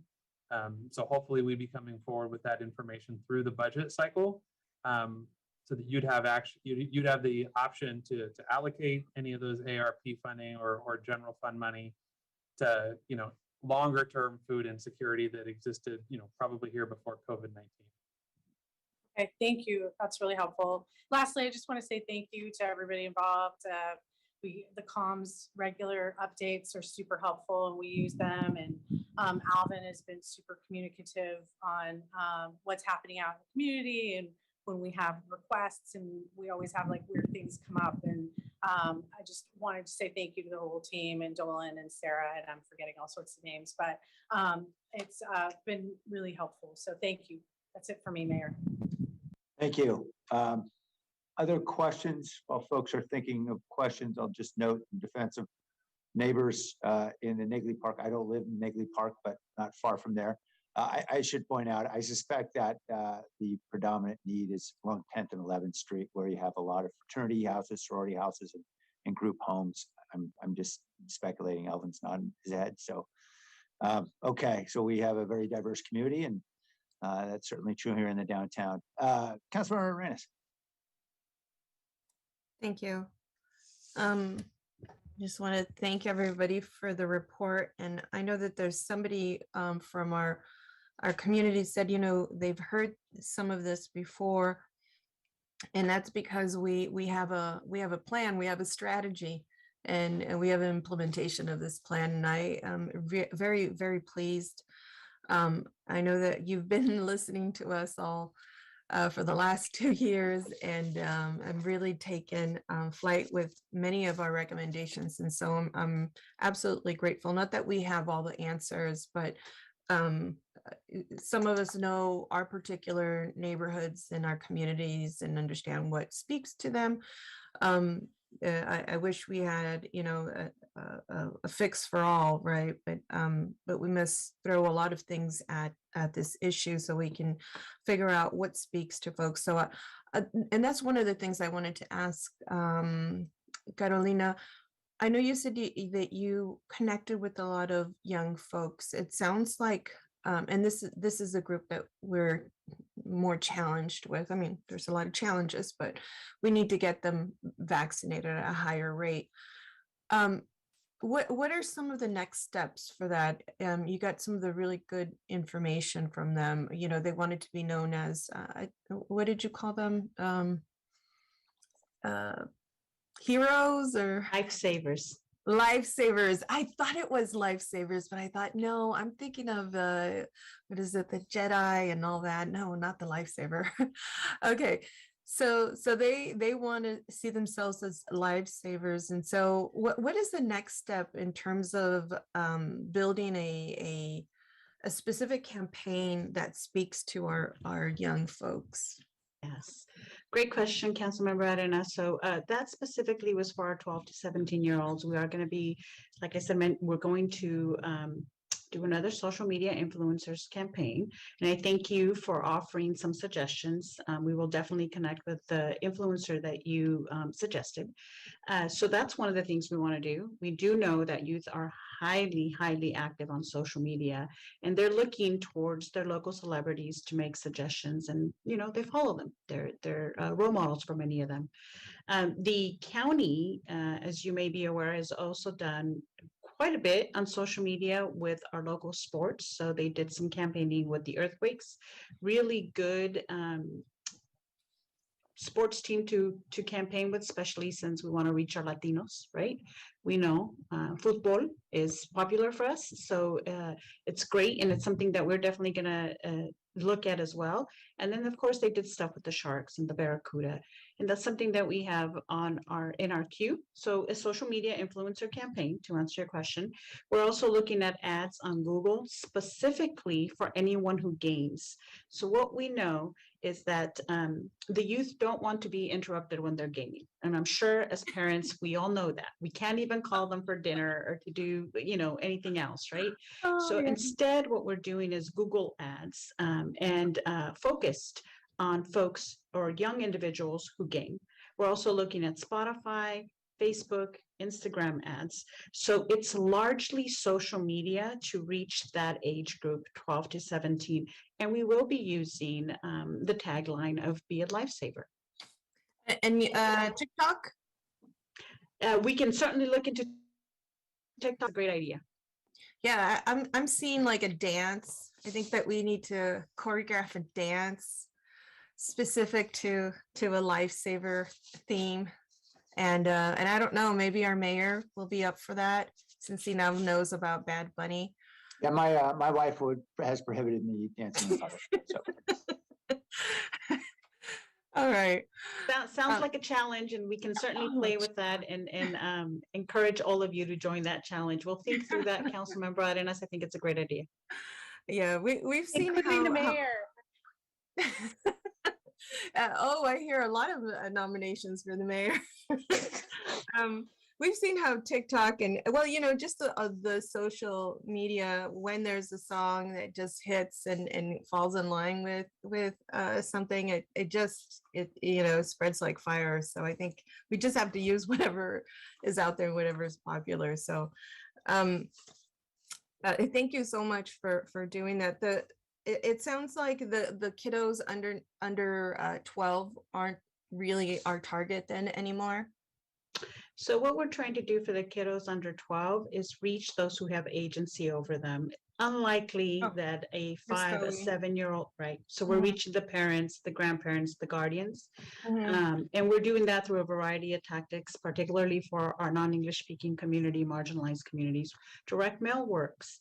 So we're reaching them via direct mail. And as you heard, we are working with our County Office of Education to reach them through schools. So that is a focus audience for us, and it'll continue to be a focus audience for us. But we're not reaching the kiddos, we're reaching the parents. They need the parents to take them in for their vaccination. Although I think there is a reach for the kiddos. My daughter came home with a Rex the Dino, Rex the Vac, or something smart about Rex the Dino and vaccinating. And I thought that was kind of cool. She kept her sticker and she finally got vaccinated. I think I shared with you all that her first visit was not a successful one. A lot of crying and finally the way that it actually worked was that she understood that if she wanted to be around her friends in the future and be invited to birthday parties and go to the park and be around other people, that she needed to be vaccinated. And she went very willingly, actually. She was the one who prompted us. And we were waiting to get boosted so that we could all do it together as a family. So I find that whatever that is, whatever we're doing with the younger folks, I think it's working. The other thing I was thinking is that I hope that you maybe target some of those school districts specifically, because sometimes when we go through SCOE, it's so expansive and maybe just a hyper targeting of certain school districts in certain zip codes would be really great. And then that specific messaging that speaks to that community would be more personal. But thank you so much for that really great work. I know that our school districts are doing a really good job as well of having on-site testing, on-site vaccines. That's really helpful. I was sitting in a school board meeting for Evergreen, and they went from like 400, from a rate of 400 a week to like 70 the following week, because they were able to really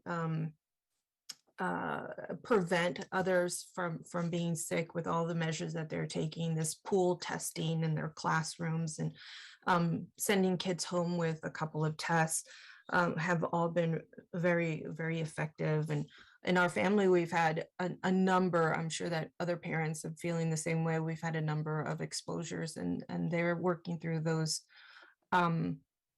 processes to bring kids back into the classroom as soon as possible. And so all of this collectively is working and making sense for our families.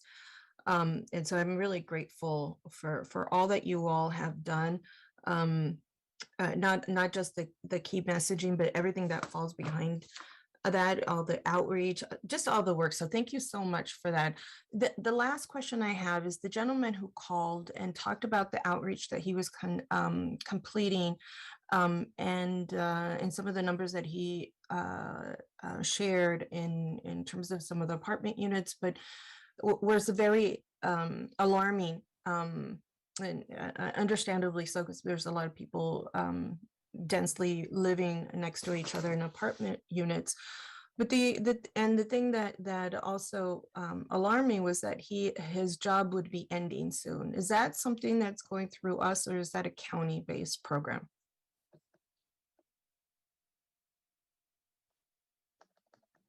Carolina, I believe you have some of the latest on that if you wanted to follow up.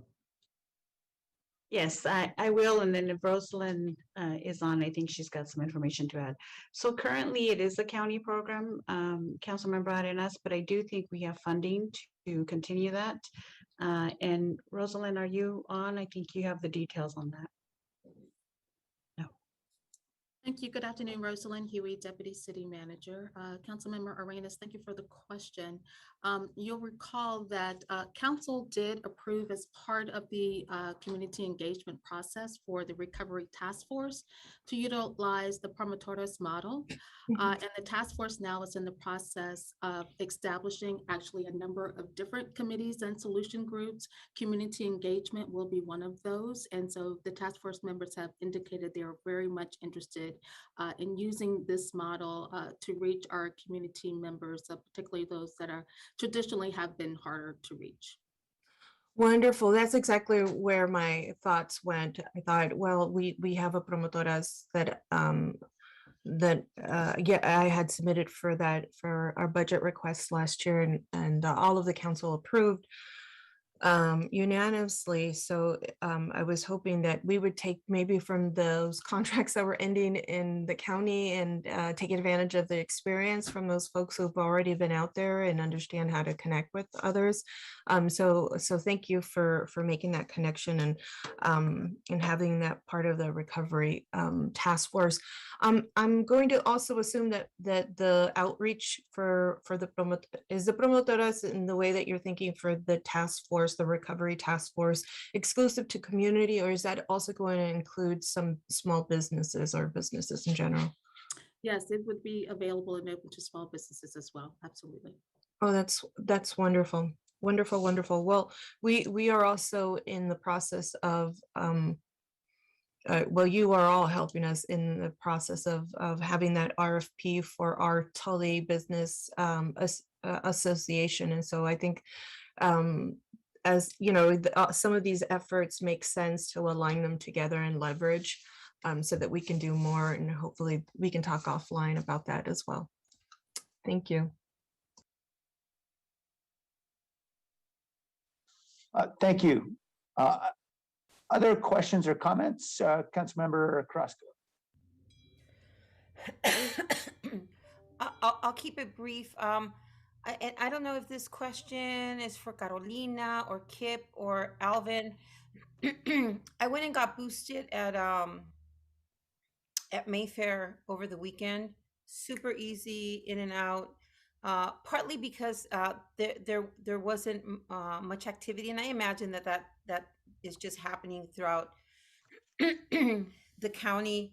I wish there was more activity, but actually there was a lot of activity when I took my son over to Emma Prush back in December. And I'm hearing that there's because it's consistent and they're there, and it's just a place that I'm hearing that it's a place where other companies, organizations, and businesses are sending their folks to. So I wanted to know if any of you know what the plans are for the Emma Prush site, since it seems to have quite quite a bit of business that goes through there. Thank you, Councilmember Carrasco. I think Alvin is probably the best poised to answer this. Go ahead, Alvin. Thank you, Kip. Alvin Glenn, Vaccination Task Force Director. Yeah, thank you, Councilmember Carrasco. What we are doing at Emma Prush, we started at Emma Prush, I believe it was in October. We thought that, hey, let's stay there for a month, see how it goes. Wow, it's actually going fairly well. Let's extend it through November. So we extended it through November.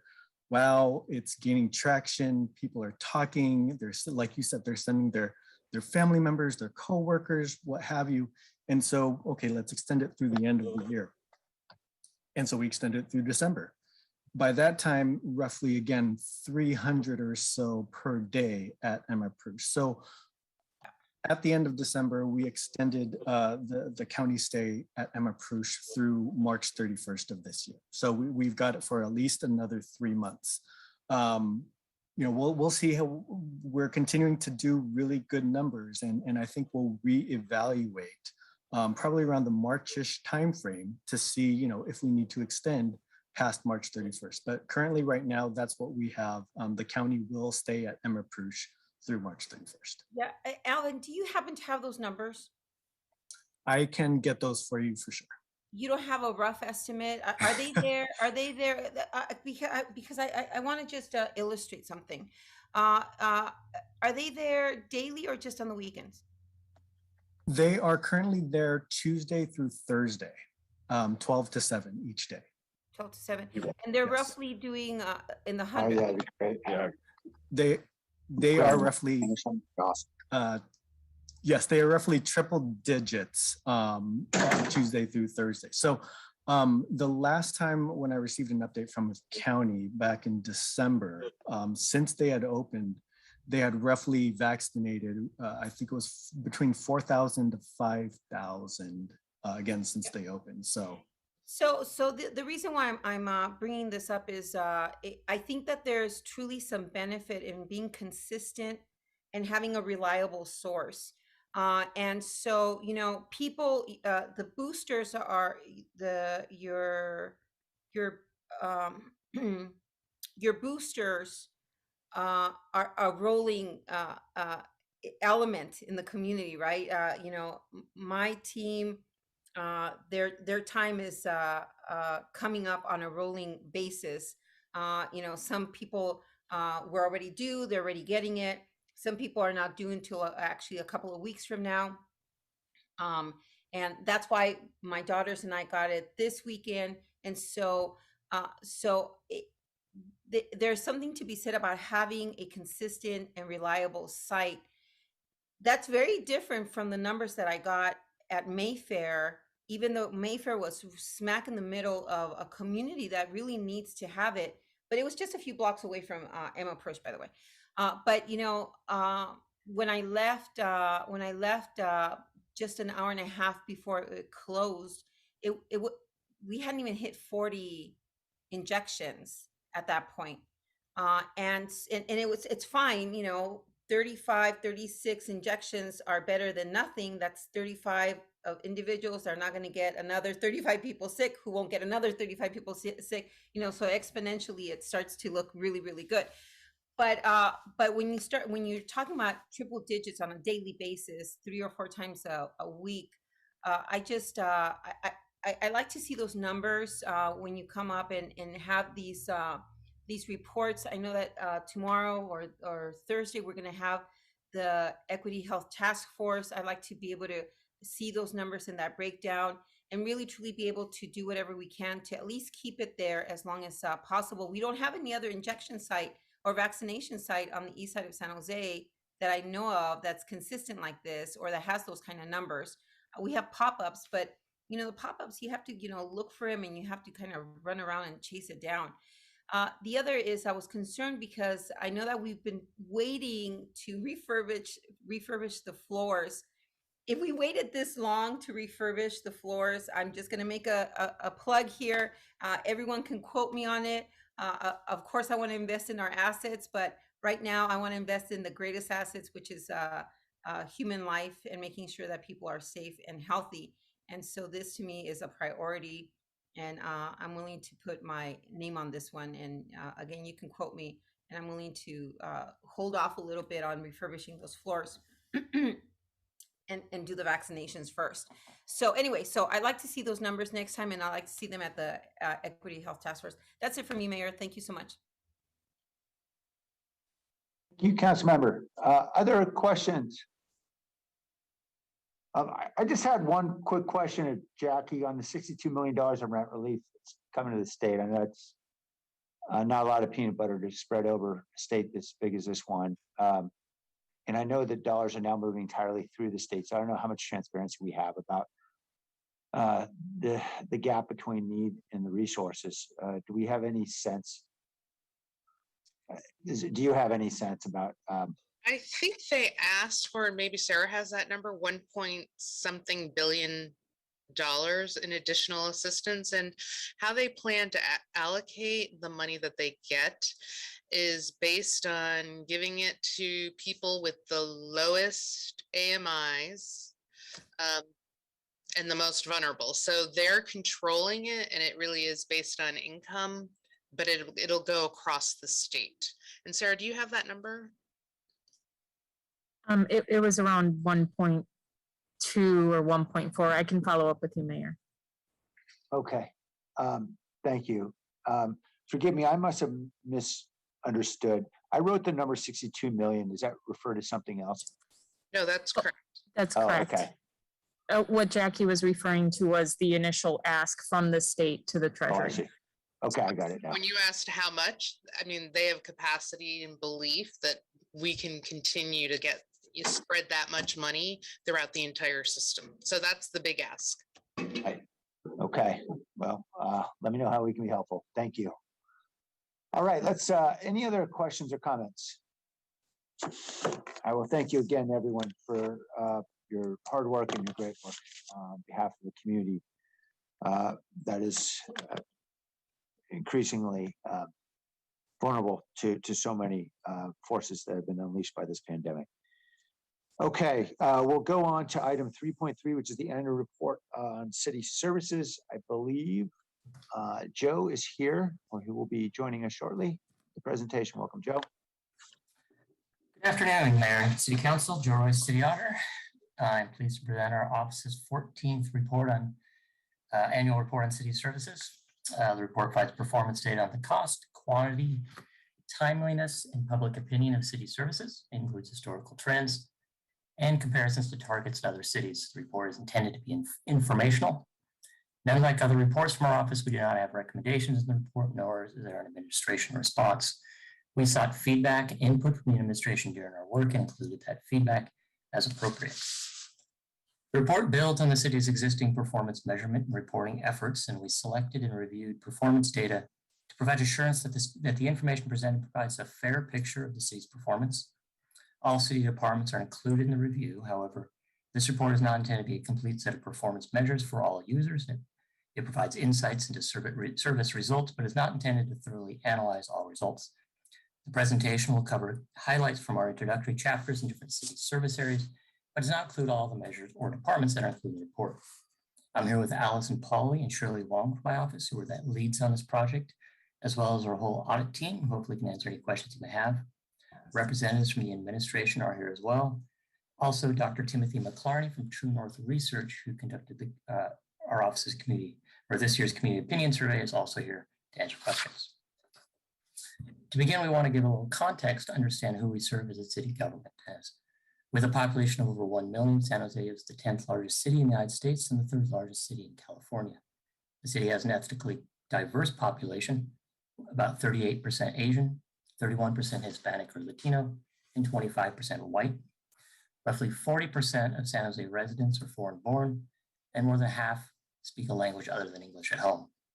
San Jose's cost of living is among the highest in the nation, and although the most recent data from the American Community Survey shows the median household income is around $116,000, About 15% of households earn less than $35,000, and an estimated 6,100 residents were homeless, according to the 2019 homeless census. The COVID-19 pandemic, of course, which was the subject of the previous presentation, has caused the longest disruption in city services and the longest active emergency response in the city's recent history. In March 2020, the city issued a proclamation of local emergency. As the area's caseload increased in Santa Clara County, issued a shelter-in-place order to slow the spread of the virus and reduce stress on area hospitals. The ongoing pandemic has had severe human and economic impacts on the city. As of December 3rd, 2021, there have been over 98,000 COVID cases in the city. Of course, this does not account for the more recent surge resulting from the Omicron variant, again, which is subject to the prior presentation. The impact of COVID has varied across the communities. Within Santa Clara County, the Latino or Latina community accounted for 47% of COVID cases overall, despite accounting for just 27% of the county's population. Economic activity slowed. The city's unemployment rate jumped from a monthly average of 2.6% pre-COVID to 14% or over 14% in April 2020. By July 2021, it had declined to 5.5%. In 2021, joint venture Silicon Valley, along with the Mercury News and the Bay Area News Group, conducted a poll indicating that among Santa Clara County residents or respondents, about 28% of respondents reported their financial situation had worsened since the beginning of the pandemic. Conversely, about 24% reported their financial situation had improved. In response to the pandemic, the city launched new services to address community needs and suspended or altered many other services. As of June 2021, the city had dedicated more than $800 million of federal, state, and local funds to COVID-19 response efforts. These included food distribution to at-risk populations, expanded homeless services and housing assistance programs, support for small businesses, and the distribution of hotspot devices to students across the city to support remote learning, among others. City libraries, community centers, and many other facilities remain closed. In many cases, staff were reassigned to COVID-19 response work. In 2021, to better align survey work for the annual services report and the performance metrics reported in the city's adopted operating budget, the City Auditor's Office, in coordination with the City Manager's Office, conducted an RFP for a new survey consultant. True North Research conducted this year's survey. Because of methodological changes in this year's report, we are only showing 1 year of survey results. Respondents to the Community Opinion Survey, who were randomly selected by True North, expressed the most favorable opinions of San Jose as a place to work, as a place to shop and dine, 55% and 53% excellent or good respectively, followed by the overall quality of life in San Jose and as a place to raise a family. Among resident priorities for specific changes to make San Jose a better place to live, addressing homeless issues was the most commonly mentioned, followed by providing more affordable housing, improving public safety and reducing crime, and beautifying the city. Satisfaction with specific government services varied. Among the highest rated services were operating the net at San Jose International Airport, providing trash, recycling, and yard waste services, library services, fire protection and prevention services, and providing bike lanes and paths. For respondents that have had contact with the city staff in the past 12 months, the majority were satisfied with the courtesy, timeliness, and competence displayed by city staff. Full results of the survey are included in the service report and posted on our website at www.sanjose.ca.gov/services-report. For additional context for the service environment in our city, the report provides high-level information about the city's finances and trends in citywide operating budget and staffing. Last fiscal year, governmental revenues and expenditures increased slightly, largely due to increased grant revenues and expenditures for COVID-related activities. Business-type activities, such as the airport, the regional wastewater facility, and San Jose Clean Energy collectively experienced an 18% decrease in revenues. Overall, revenues and expenses across governmental and business activities saw a slight decrease. In 2020-21, the city's departmental operating expenditures across all funds totaled $1.6 billion, or about $1,618 per resident. For the general fund, which is the city's primary operating fund, total expenditures totaled over $1.4 billion. Departmental operations accounted for over $1 billion. Citywide expenditures primarily accounted for the remaining expenditures in the general fund. Due to the economic impacts of COVID-19, the city projected a $78 million shortfall for the general fund for the fiscal year. The shortfall was resolved through expenditure reductions and other offsetting revenue actions. And additionally, the city received state and federal grants to help fund emergency services. Overall, there were 6,592 full-time equivalent positions in 2020-2021. Although increased staffing in recent years had nearly restored staffing levels to what they were prior to the Great Recession, staffing decreased this past year because of the fiscal impacts of COVID-19. San Jose employs about 6.4 people per 1,000 residents, fewer than any other large California city that we surveyed. However, it should be noted that the type and range of services varies across jurisdictions. The city provides a wide array of services that residents, businesses, and other stakeholders count on. Beginning in fiscal year 2017-18, the administration selected its top 6 performance measures, representing achievements across the city's key lines of business or city service areas. These city service areas include community and economic development, environmental and utility services, neighborhood services, public safety, transportation, aviation, and finally, strategic support. We've included these CSA level performance measures in our report, and what you see in this slide can be found on our website. Again, that's www.sanjoseca.gov/services report. We include the dashboards for each CSA. Now I'd like to provide some additional highlights for the different service areas, and although all departments are included in the report, as I mentioned before, I will not discuss each. I primarily want to give a picture of the city's performance across the different service areas, as well as provide a bit of context around that performance. The first CSA we will cover is public safety.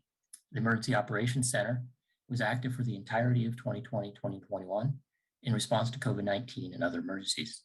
Over 190 city staff were activated to work within the EOC, or the Emergency Operations Center. Additional staff provided support for department-related COVID-19 activities, that is. Police department handled about 1.2 million calls for service, responded to about 188,600 priority 1 to 4 incidents, a slight decrease from the prior year. The citywide average response time for priority 1 calls was 7.1 minutes, above the 6-minute target. On average, police respond to priority 2 calls in 22.8 minutes, well over their 11-minute response time target. San Jose experienced 2,741 major crimes from 100,000 residents in 2020, a slight decrease from the prior year. San Jose's per capita crime rate remains below other major California cities such as Los Angeles, San Francisco, and Oakland, though it was higher than both the state and national rates. About 6 in 10 respondents to the community opinion survey rated San Jose as either a very or somewhat safe place to live. Fire department responded to about 94,800 incidents last fiscal year, including 5,100 fires. Department responded to 73% of priority 1 incidents within its time standard of 8 minutes. The target is 80%, so a slight decrease from last year. The department responded to 93% of priority 2 incidents within its time target of 13 minutes. They hope to achieve 80% in that measure in which they achieved that. And as noted earlier, fire prevention and protection was one of the city's higher rated services, according to the community opinion survey. Next CSA we'll cover is community and economic development. Jobs per employed resident in San Jose was 0.85 in 2019, which is the most recent year that data from the American Community Survey was available. This is below the Envision 2040 target of 1.1 job per employed resident.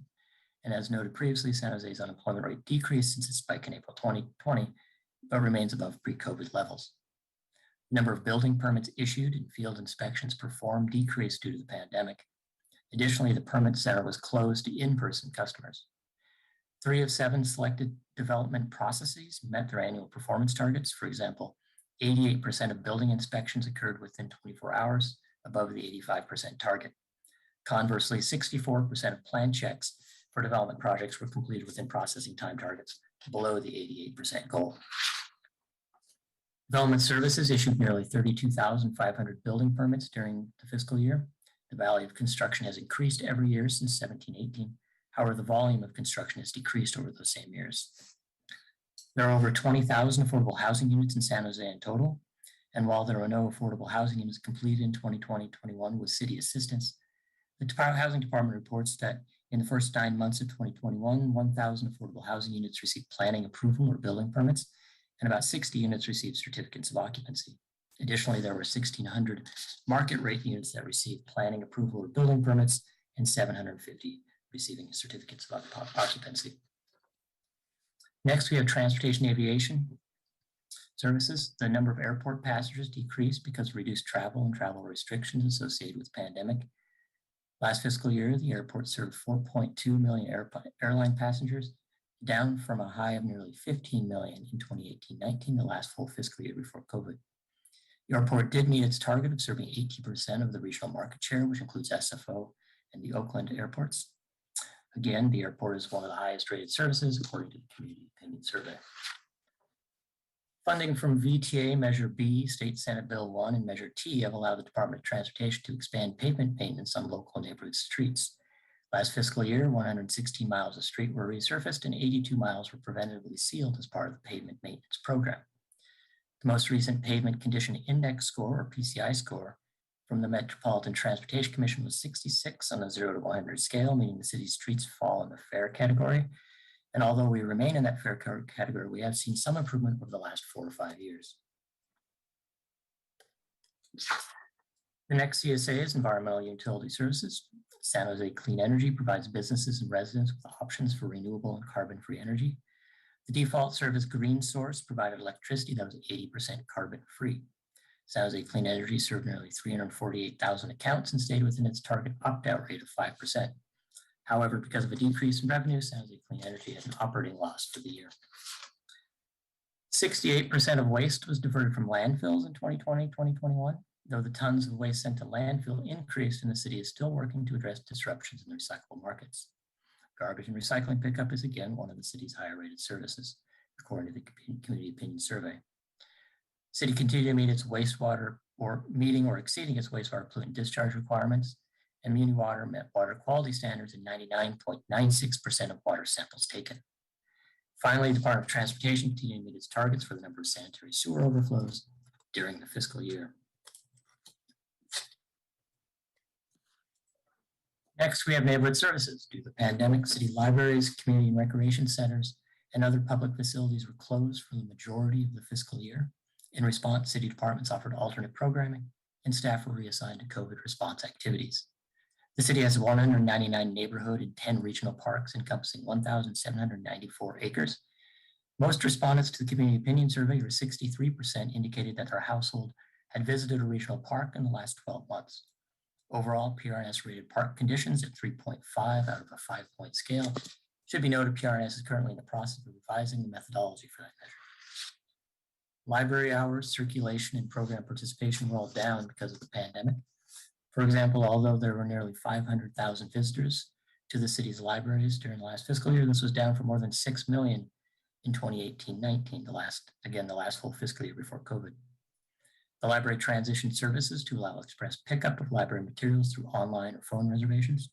And led by the library, the city distributed 12,800 hotspots to student households and distributed nearly 4,000 hotspots for computers at 24 library branches. As noted again, library is one of the city's higher rated services. The city's animal care center was also closed to the public during the pandemic. Last fiscal year, the center sheltered around 13,600 animals. Center had a live release rate of 89%, which is slightly down from the prior year. Lastly, we'll cover strategic support. Information Technology Department reports 83% of its projects last year met scheduling, cost, scope, and value goals, exceeding its target of 80%. IT worked with departments citywide to transition to a hybrid work environment. That included distributing laptops to employees, setting up video conferencing, and providing access to VPN. 97% of general vehicles in the city's fleet were available when needed, as were 100% of emergency vehicles, the same as in prior years. Public Works also completed 31 capital projects, 94% of which were completed on budget. The city met its targeted general obligation bond rating from the 3 leading national rating agencies, Moody's, Standard & Poor's, and Fitch, and the Finance Department managed nearly $2 billion in city cash and investments and procured over $180 million in products and services. So additional performance measures for the remaining departments, including the City Attorney's Office, the Human Resources Department, and all the others, are included in our report. Additional copies of the report are available from the auditor's website or from the auditor's office and posted on our website. You see the link there.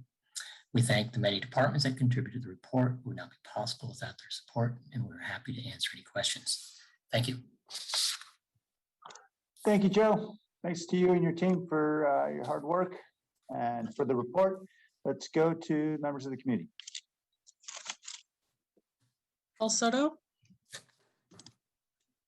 Yes, Paul Soto from the Horseshoe. Thank you for that report, Joe. I know that was meant to be just a kind of, not really in-depth analysis, but just a brief overview. But there is one question that I have, well, a couple.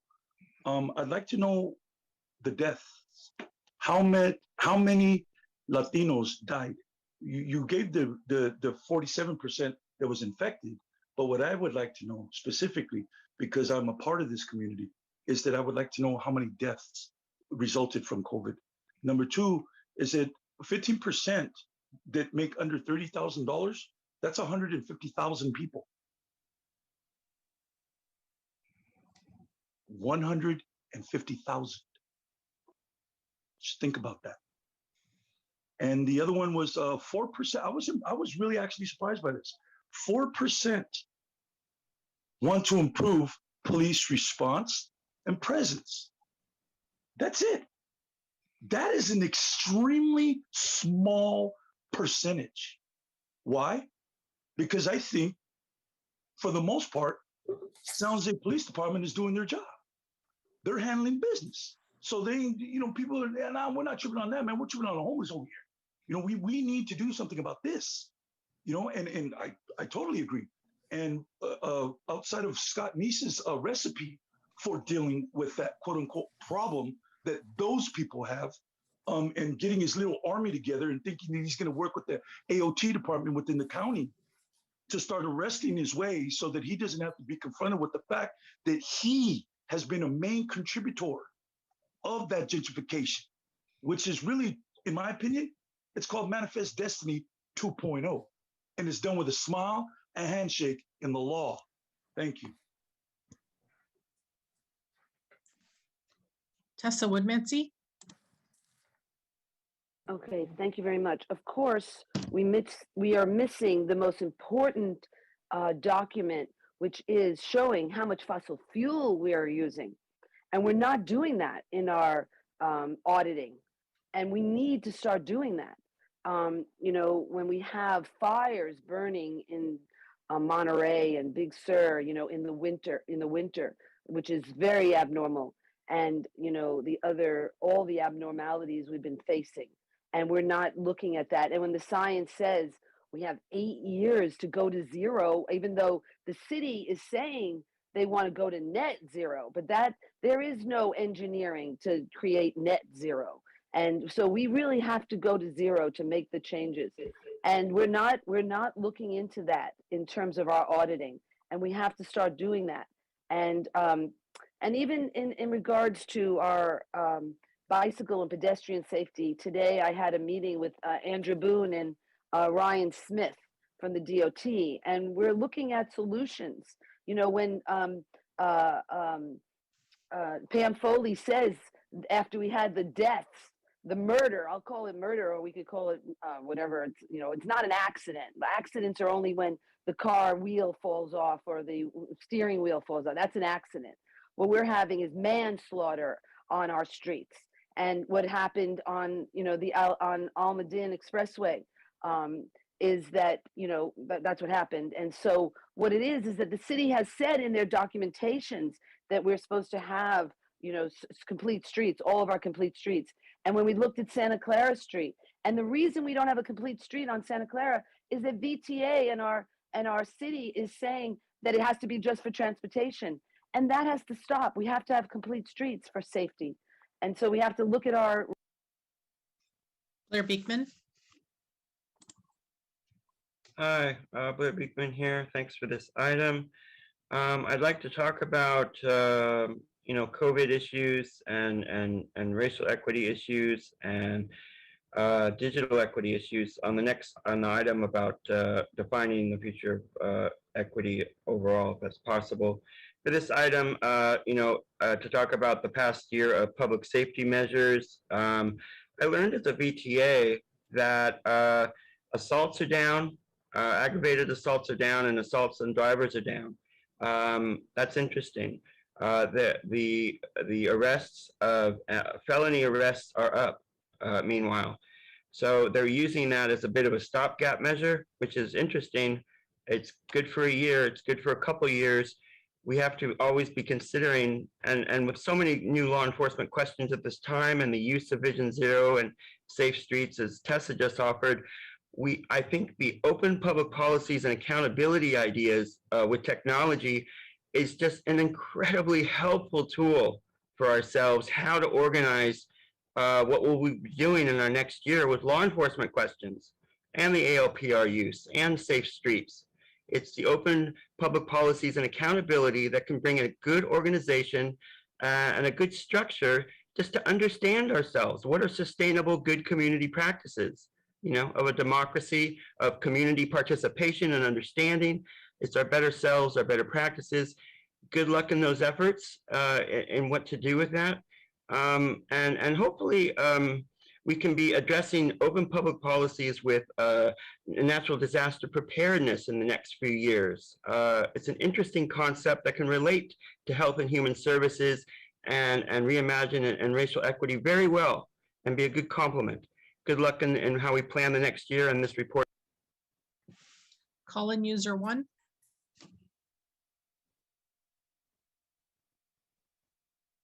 Well, while we're talking about good public practices, why don't you guys tell San Jose PD and code enforcement to stop with the ridiculous citations that are clogging up our court system and wasting people's time having to drive from court to court because the court system does not know how to read the citations that these idiots at San Jose PD, they're illiterate. They can't even write.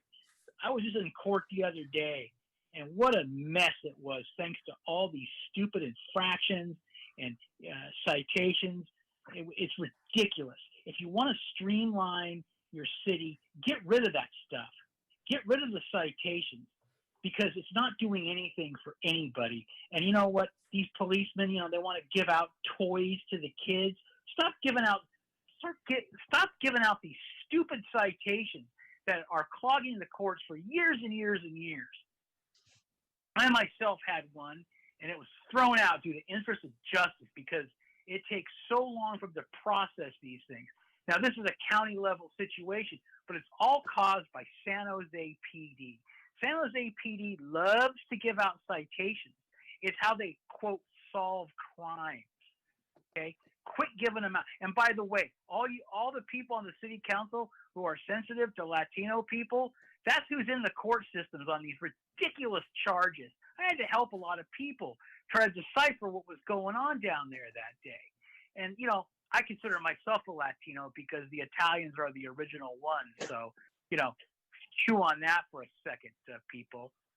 And, you know, I'm going to tell you, my Latin brothers down there. Back to council. All right, returning to council, let's go to questions and comments. Councilmember Mahan. Thank you, Mayor, and thanks for the report, Joe. As a data nerd, as I know Councilmember Davis is as well, I look forward to this report and did even before I was on the council. So appreciate the high-level walkthrough. I'll save my very tactical and specific questions for offline with you, but I wanted to ask a few kind of higher level questions. One, just to start, is for those CSA dashboards that are online, are those updated any more frequently than the annual report? So that's a great question. So the dashboards we have is data that's coming from the departments, and we update them with the report. So we don't have that live data. I don't know if I know this is a question you've had in the past. I don't know if the administration has any thoughts on their ability to gather data more frequently and push in that area. But what we have is that annual data we're able to gather during our process. I don't know if Lee or Jim wants to respond to that one. Sure. Hi, folks. This is Jim Shannon, City's Budget Director. I know that has been an objective of ours to try to have some of those data lend itself to more frequently than annual updates, and some are more appropriate for an annual update. So that is something that we do have on our objective in the near future. Okay, that's great to hear. And I didn't put together a memo on this specific point, and I did make the point last year. I think it would be helpful for us to understand which performance metrics we think can be updated at what kinds of cadence. I imagine some data could be nearly real-time continuous reporting with the right tooling in place, the right technology in place. Whereas I think you're absolutely right. Something like road pavement condition, where we barely have the capacity to go around the city and measure once a year, we're probably only going to get that data updated once every 12 months for just obvious physical limitations. And I think that's reasonable, but the more frequently we can update and look at trends and understand why things are moving in a given direction, the better. So that leads me into a little bit of a reflection, a couple questions on the CSA dashboards. And I think it's really helpful that we have these CSAs that pull things together thematically and allow us to talk about community outcomes. I think some of the community outcomes described in there could maybe be even more specific. I mean, I just picking on public safety. I think it's great, that the outcome is we want the public to feel safe anywhere, anytime. We could have an outcome just related to actual crime reduction, the crime rate, that would be a measurable outcome that would be a little more concrete, that I think everyone would agree we want. But I do think it's really great to have them grouped this way. Now, my rough count here is we've got, I think it's 6 service areas with 6 top performance metrics. And Joe, you mentioned this in passing, I didn't catch it. When were those prioritized? When did we choose those as the 6 most important performance metrics to look at within each CSA? So this came from direction from the mayor in fiscal year 17-18 to come back and identify those 6 top measures across the CSAs. And the administration at that time selected those 6. And then we started reporting on them that year once they kind of showed up in the adopted operating budget. Yeah. I mean, they seem like great metrics. It's a lot when you add it all up. 36 is more than I think we can really focus on and move the needle on at any given time. But of course, we're gonna want to measure more than we can actually move in any given moment. So I think it's a good list. I guess I just suggest to the administration that we consider maybe as part of the budget process this year, if possible, or next, incorporating some discussion of those 36 metrics, because what this report says to me, and I think the public, is we think these are the 36 most important measures of our performance. These are the 36 numbers that best capture how well we are performing as your city government. And I think that's worthy of a conversation at the council level and some reflection. And do these all still feel like the right 36? Are there others that are maybe more important? So I'm not sure that's a question, but Jennifer, if you want to react, or anyone else, Lee or anybody, please. I think that's something we can do, council member. We really haven't done a complete overhaul of really comprehensively looking at our performance measures for many years. We do change them every year through adds, deletions, modifications. We go through a process on that. But we haven't really brought the council, the performance measures to the council to have more of a discussion. So we can certainly incorporate that through our budget study session, so we can do a deeper dive and talk about the importance of them. What are we trying to move the needle on with our budget priorities and our proposals that you're contemplating at that time? So I'm committing Jim to that, but I think that we used to do that more, but we can go back to doing that again at some level during this upcoming May budget study sessions. Sure, and obviously, my colleagues will have to weigh in, and the mayor's budget message sets the direction that we all react to, and I appreciate that. I think that's the right process. I just think that if we put out an annual report measuring our performance as a city, and we've elevated these, I think it's 36 measures as I think what we're communicating is this is the best way to evaluate our performance. Feels to me like checking in on that, making sure we all have an understanding of why those are prioritized and have an opportunity to offer our own opinions as to the kind of value of those and maybe suggest alternatives. And then to this point about moving the needle, I think we know that with our limited resources, we're not going to move all those up and to the right or whatever the right direction is all at the same time. But this could be a useful framework prior to the road mapping, as we discussed during our recent study session. It could be a good framework or opportunity for us to coalesce around some of the ones that we agree are most important to move, and maybe even set some targets, because I think it also can get a little demoralizing to see a target that we're always just 10% below. And then it starts to become, at least for me, and I imagine members of the community, if they're looking at this, well, is that a target we actually care about? Does it matter that we're 10% under? Are we trying to get to it? And maybe we're not, but I think it would just, having that clarity would probably, I think it could be productive. Yes, I agree. And, those dashboard performance measures, you will, are in our budget documents and they're supposed to reflect the proposed actions that the city manager is bringing forward with their budget proposals.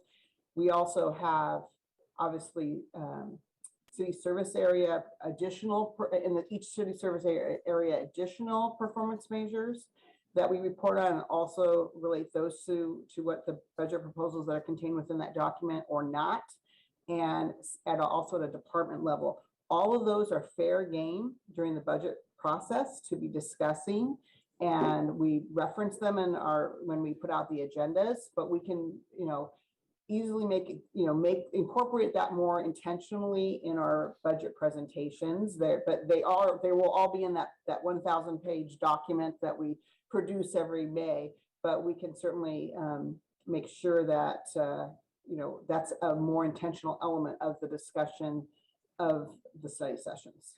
Yeah, I appreciate it. And I realize they're there and they're fair game, and we have a 1,000-page document. I'm more interested, just building on our study session conversation last week, in figuring out, can we get greater alignment around priorities prior to a road mapping process that might lead to a lot of disparate projects where we may not all be rowing in the same direction, and at least having that in a structured conversation, I think, could be productive prior to that road mapping process and the broader budgeting process. And then finally, let's see here. Thought I had another question for you. That actually may be it. I think it would also be interesting to run those key performance measures by some of our commissions, particularly such as the neighborhood commission, to kind of get their feedback on, just from an average resident's perspective, do these measures sound like the right ones? Not that we need to necessarily change them based on that, but I would certainly be interested as the liaison to the neighborhood commission, for example, something I can work with staff to do, but be interested in kind of getting more citizen input on, do these measures make sense and reflect what people care about? So anyway, if I think of the other question, I'll raise my hand again. Hang on just 1 second. Sorry. Oh, sorry, Mayor, you talking to me? That was my fault. My apologies. Go ahead. I'm sorry. I'll just move acceptance of the auditor's report. Thank you, Councilman. Second from Councilmember Davis. Councilmember Davis, you have your hand up.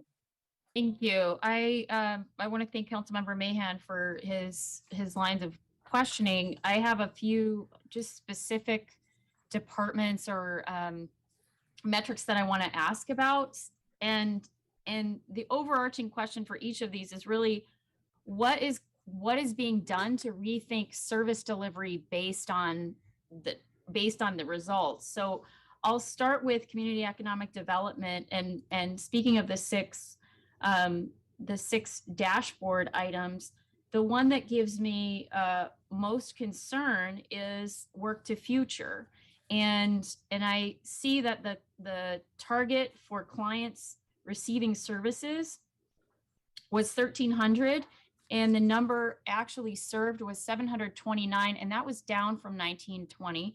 Now, I understand that it was a pandemic, but we've discussed work to future. I've discussed work to future, I think, in every annual city services report, and it continues to be a concern for me, especially given that we just had a very long discussion about people not having enough money to feed themselves. And work to future, I see it as a very key element in helping with improving the job training for folks who don't have the skills that they need to get the income that they need to survive here. So my question about about Work to Future is really what is being done with Work to Future. And I guess, Nancy, I see you. What is being done to rethink service delivery or outreach, or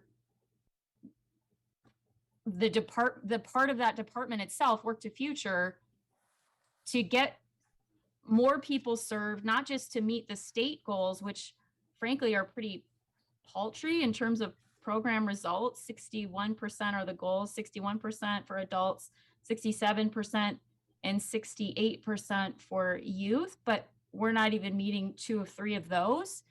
What is being done to rethink what we're doing there? Councilmember Jeff may jump on. Thank you very much for the question, Nancy Klein, Economic Development. A few things. One, during the pandemic, it was very difficult initially to get folks to jump online. And throughout the process, it still has been a struggle. Face-to-face is by far a preferred methodology. On top of that, you probably know, council member, that we just moved the main office, the engagement office, from Kirk in District 9 over to King and Las Plumas, so that we're very excited about being in a location which can really serve as a jumping off point for even better community outreach. And then in addition to that, part of the struggle is the mandates that are done in a very particular way for state and fed responses. And while I believe all those things are true, Jeff will say it better than me, so I'll turn it over to Jeff. Yes. Hi, everyone. Jeff Ruster, Assistant Director for the Office of Economic Development. Yeah, so Nancy did mention one of the key changes that we have just recently opened at the beginning of January, the One-Stop Center over at Las Plumas. So I think being much closer to the client will help in terms of having them have relatively easier access. When Councilmember Davis, when COVID did hit, we were closed for quite a while. So we did switch to a hybrid model where a lot of our services, including online registration and workshops, we did a variety of job fairs, job counseling, and trainings, et cetera, were available online. But we clearly recognize that does not work really for a lot of the marginalized, underserved populations. So we did change our contractors during that time. We actually have an RFP out right now, request for proposal out right now, where we're going to further change our model to be able to provide more services to in-school youth. And we have brought on people that will be doing outreach. Made sure that our online portal could provide all services, and we did that in a relatively short period of time, but it was getting to those individuals that might not have had the technology to be able to get them the technology that they needed to be able to log into our site, because of course we couldn't do in person. It just wasn't at the time safe for individuals. So were you partnered with the library or with Parks that's doing the feeding to do outreach to individuals? We did our own outreach, and then we did partner with the library to be able to provide some individuals with those hotspots that they needed to take advantage of services. Okay, and in terms of outreach through the feeding programs, is that happening? We did that through the feeding, the vaccination, anything that we could to let individuals know that the services are being provided. A lot of individuals, I'm sure for safety reasons, are very hesitant, especially going online, as it was new for maybe a lot of individuals. But we have a hybrid model now, and we did, I think, beginning a couple months ago, so that people now can come in is if they feel safe and take advantage of services in that way. And we have guards up and whatnot to make sure that they feel as comfortable as possible, but they can also do services online. So to Councilmember Mahan's point, we're halfway through the next fiscal year already, fiscal year 22. Are we on track to meet a target close to 1,300, or are we still at about 50%? Maybe a little higher than 50% now with Omicron. Hopefully at its peak, it'll start to go down and people feel more comfortable. The services we provide, for the most part, if someone's interested, say in training, it's in person. A lot of schools don't have don't have the technology that they needed to provide online. Only maybe a third of them do. So if someone's really interested in that, we're hoping that that service will be available to them shortly. Okay. Thank And you. also, I wanted to touch on our performance. There was an error. The way the state calculates it, unfortunately, our table didn't get put into the report on time, but we're actually at 105 for our adult participants, 96 for dislocated, and 96 for youth. The state, we meet the state goal at 90% or higher. So we did meet the state goal. And then we have our own goal of 100%. So we did exceed the goal at 105 for our adult clients. It's a lot for me to try to provide at this time, but That's okay. I'd actually like more offline about that. Not a problem. Thank you. I appreciate that. Of course. I know my time is getting short. I guess I have the same question about our emergency response for fire. Our travel time, we're only meeting at 44% of the time for priority 1 incidents. And then when we're talking about response time for priority 2 for police, we're at double our target, and we have been for a very long time as far as the data goes. So my question's the same, and I don't know if the city manager's office wants to take this since it's 2 different departments.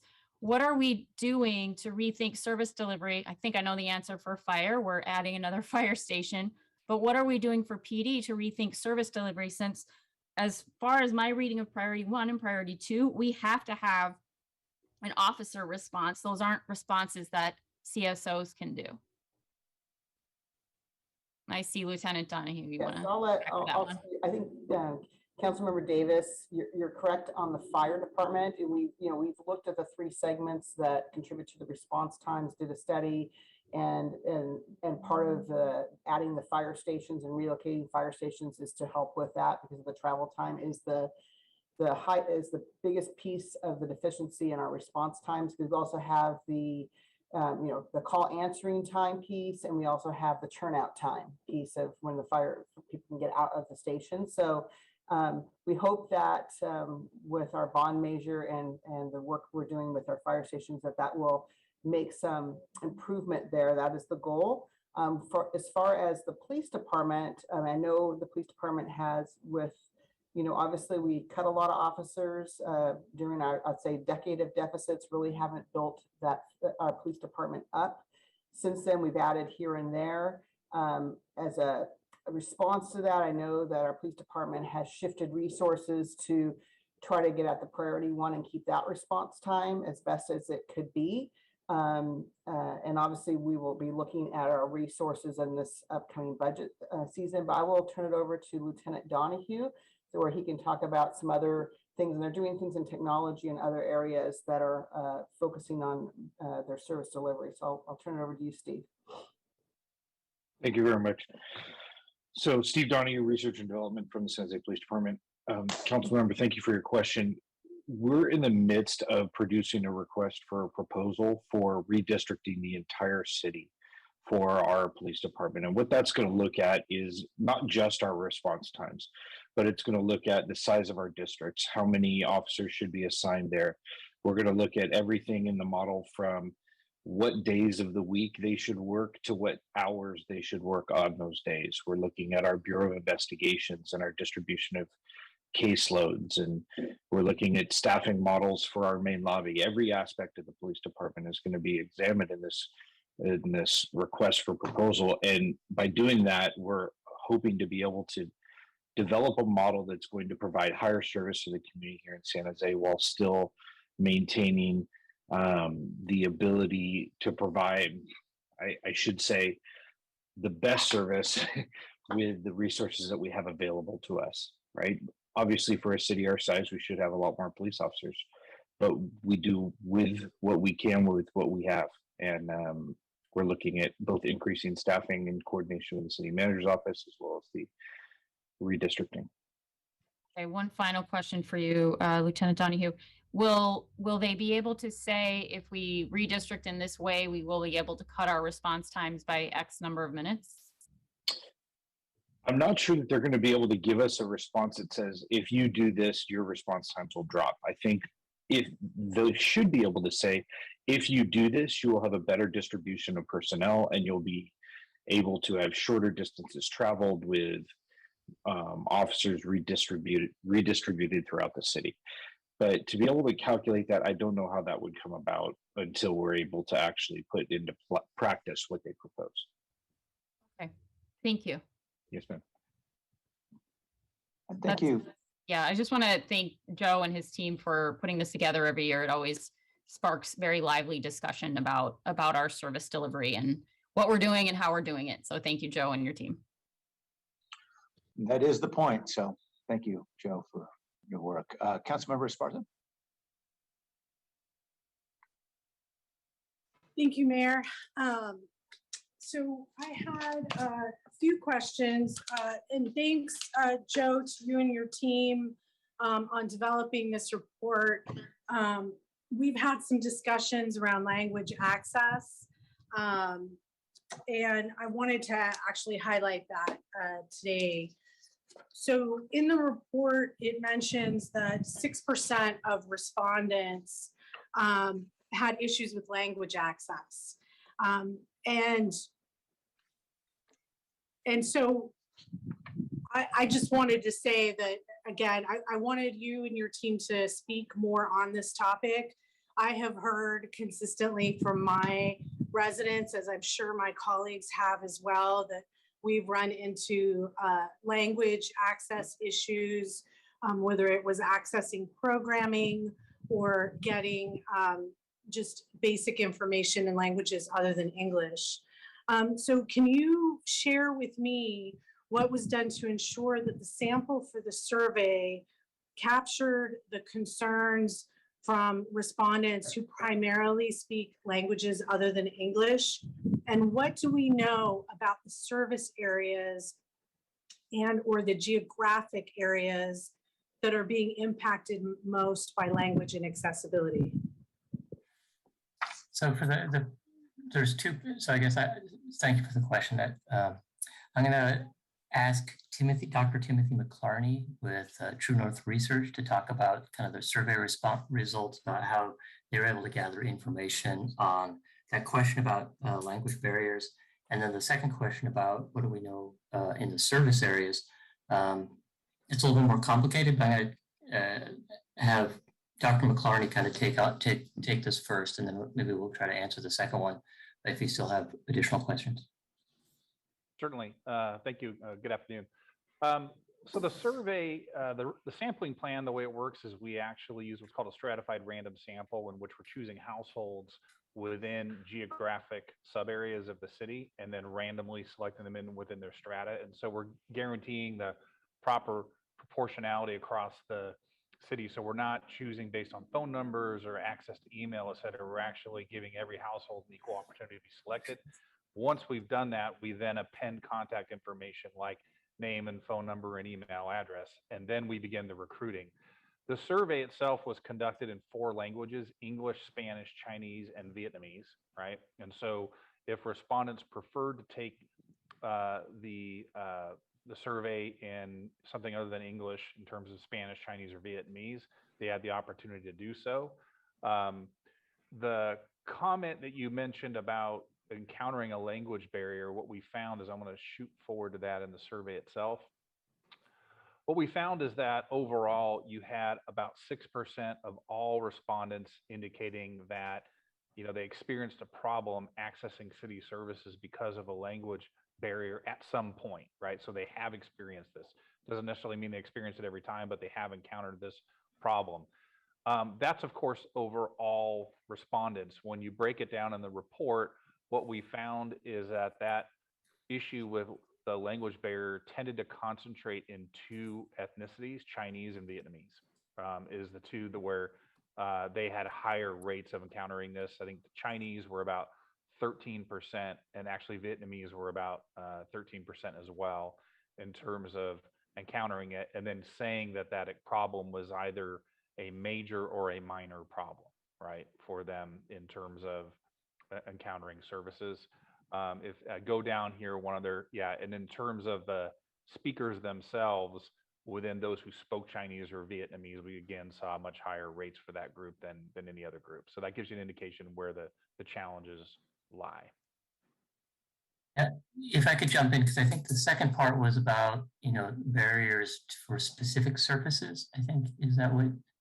And that, we didn't ask that in this. And I think that is, a really good question. And I don't know if the administration has any information in that area, because we don't have that. It's something we would look like, or we might look at an individual audit if we're auditing a department's program, or if we're looking at a program where we're looking at different service aspects. But in this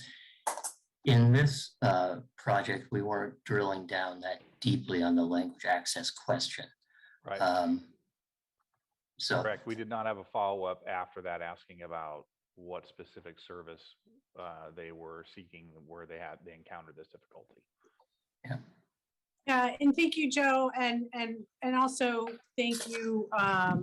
We've had some good discussions on this issue, and I think it shows, combined with our own experiences during COVID, as the city has pivoted to provide translated materials or language access to COVID assistance programs. Language has been an issue that has come up over and over again. And one of the reasons I'm interested in drilling down is we know we have some very public facing programs at PRNS, right? So if, for example, monolingual Vietnamese speaking seniors are having concerns or having issues at their senior nutrition site, eventually, we might hear of that, PRNS might hear of that, we might be aware of that issue.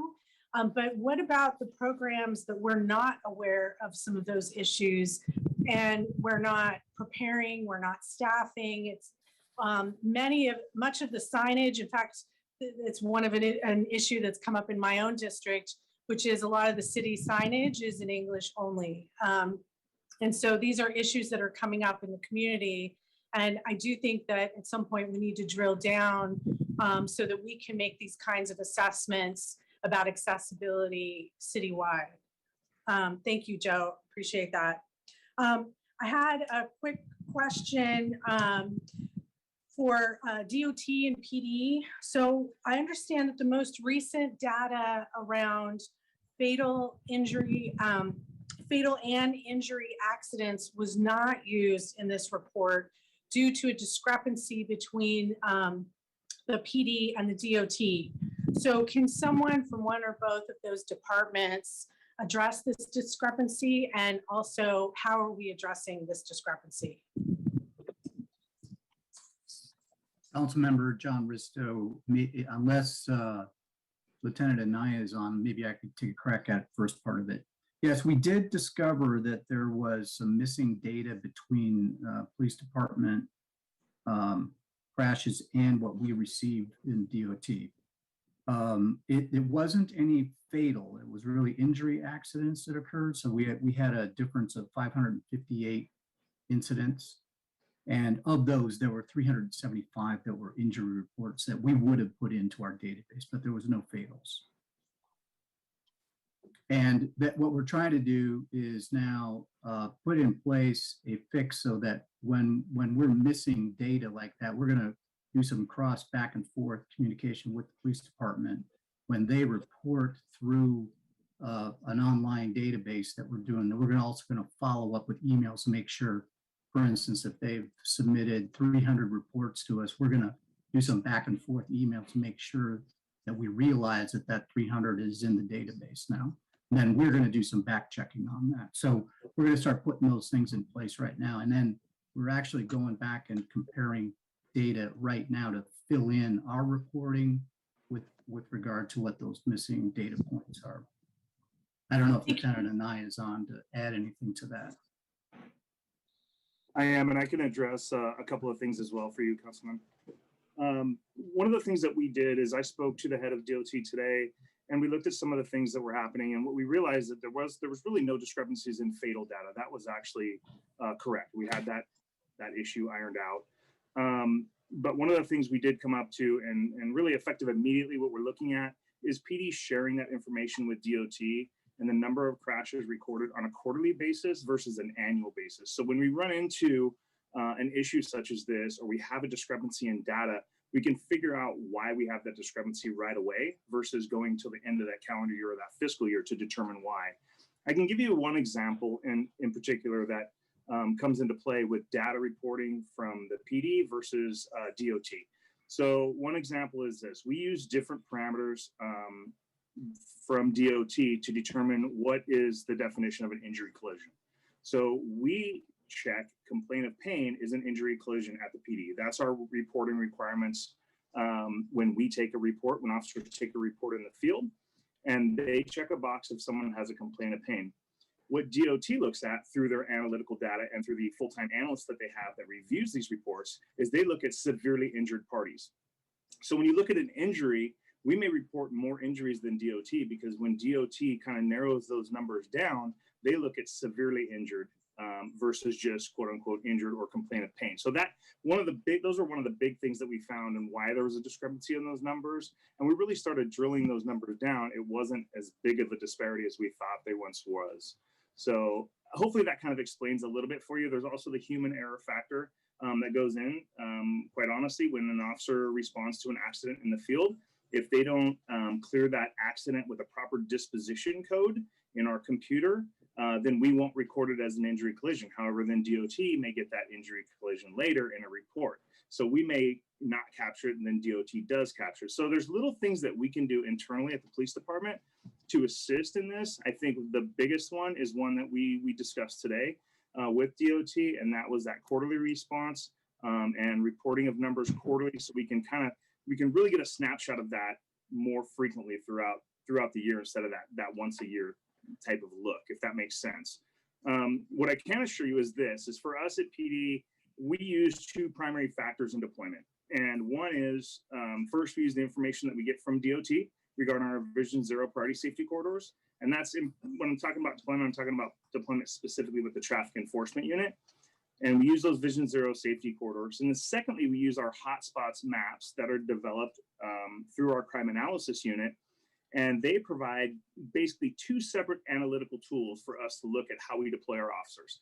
So those things do mesh up when we look at one versus the other. And so our deployment mechanism is still the same. We're not missing out on any sort of deployment and or areas that I think that we need to concentrate more on for enforcement purposes. I just think that getting those numbers honed down and do a little bit better job internally here at the PD as well as at DOT, we can certainly get those things squared away.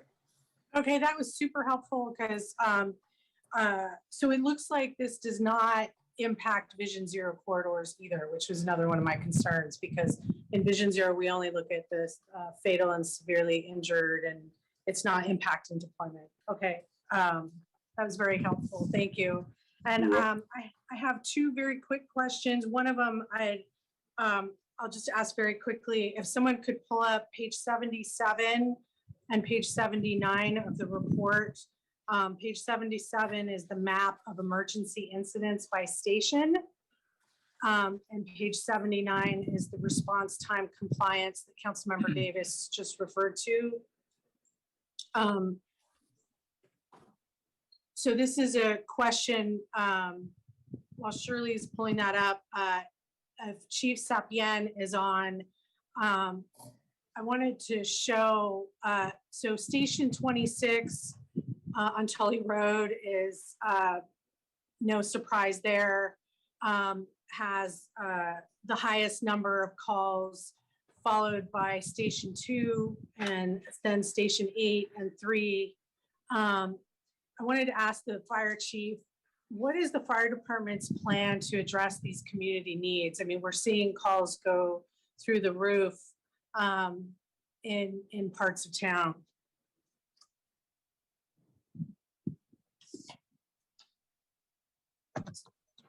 Is Chief Sapien on the meeting? I'm trying to determine that. Gloria? Hi, I am here now. Sorry. Yes, we couldn't find you, Robert. Thank you. I got a little lost when I got promoted into as a panelist. Thank you for the question. I did miss, council member, I'm sorry, I did miss the last about 10 seconds of it as I was transferring over. So essentially, you know, I talked about 26 on Tully Roads, by far the busiest station in the city. Station 2 on Alum Rock, busy, followed by Station 8 and 3. What is the fire department's plans to address these community needs? And there's also on page 79, it shows the response times that Councilmember Davis just referred to. Okay, thank you for the question. And maybe back to page 77 will give me a good place to start. Council members, as City Manager McGuire stated, we are working through our strategic plan with guidance from a study that was performed and presented to council in 2016. There were several deployment recommendations specific to operational performance. I think there were 8 of them. Many of them we've achieved, and it's resulted in improved response times. Emergency traffic signal preemption is kind of a key technology solution that's had remarkable effect. We strengthened our wildland resources and deployment as was recommended in the study. Our personnel performance and heightened awareness of response time has improved and been a big part of our performance improvements. And then there's 3 of the 8 recommendations, which are kind of the heavy lift, which include infrastructure. And so you all are obviously aware of the progress we're making with Measure T, which enabled us to add stations 32, 36, and 37. The first one to come online will be engine 37 or station 37 early this year. With council support and coordination with the FAA and the airport, we are able to add an external bay to station 20. And then one of the stations that's slated for relocation or rebuilding is station 23, and we hope to gain some operational enhancements by optimizing the location when we build a new station. And so we're making good progress. There is a recommendation that we've only partially achieved. It was recommendation number 2, which was to restore browned out or closed fire companies to the current level or levels that were in existence before the recession. And as budget action drove reductions, we had closed engines 32, or excuse me, 30, 33, 34, 35, truck 3, and our hazardous incident team. And we've achieved restorations for engine 30, 34, and 35, which leaves engine 33, truck 3, and our hit team is cross-staffed with a truck. And so we end up with a part-time hit team and part-time truck company in North San Jose. And so the consultant had identified those as the first priority recommendations. Obviously, it's a pretty big impact on the capital budget to try to build, and certainly on the operating budget to try to restore all of these things. I have sort of shared with council as we've had opportunities to talk about this issue that my first priority beyond the new station companies has been a truck company throughout. And that has to do with another recommendation in this study, which talked about effective response force and our ability to deliver the right amount of resources when there's a significant emergency in town. Right now, most of our truck companies are concentrated in the core of downtown, where we have larger buildings and higher hazards, and our poorest truck service is to the east and to the south areas of San Jose. And so at some point, I think we probably need to look at that restoration question for companies that are still not in service. Thank you, Chief. I appreciate that. That was very helpful. And really to the point of what I believe council members Mahan and Davis were also addressing. We can see very clearly on this map that we have some needs, and I look forward to those discussions in the future. Lastly, really quick, if you could pull up page 116, please. Again, building on Councilmember Davis's questions, District Lincoln is wholly located within District 7. It's 25%, has 25% more calls than the next busiest district, which is Robert in North San Jose. Lieutenant Donahue, thank you for bringing up redistricting. When we get so I guess this is a question for either Lieutenant Donahue for the PD or for the city manager or both, which is as we look at what we hope to learn from redistricting, will staffing and recommendations also be a part of that from what we learn moving forward? Again, I think this is one of those core issues that has come up time and time again. And I'm hoping as we move forward with this RFP and we get more information that we can then address some of our staffing needs more specifically. Thank you, council member, for your question. The short answer, yes, absolutely. The RFP is going to have that information in it that we're requesting the contractor to provide us with staffing targets for our agency. Obviously, we're the lowest staffed agency of any large city, so we need someone to provide us that guidance.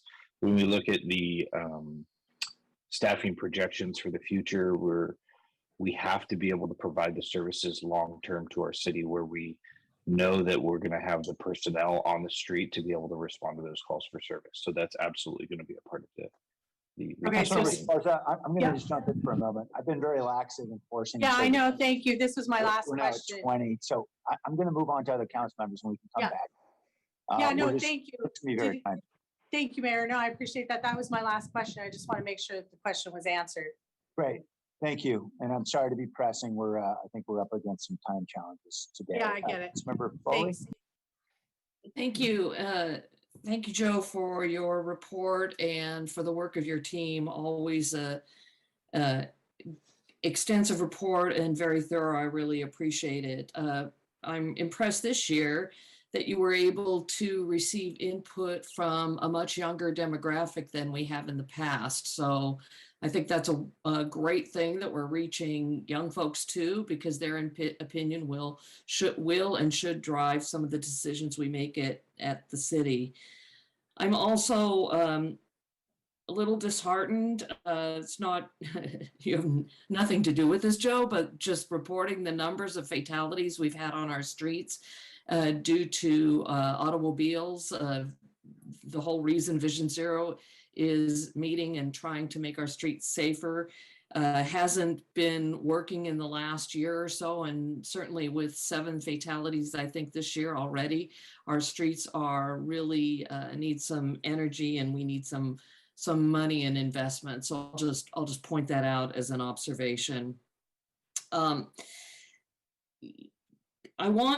just going to ask a couple questions because some of my questions have already been asked, but one of them is in regards to abandoned vehicles.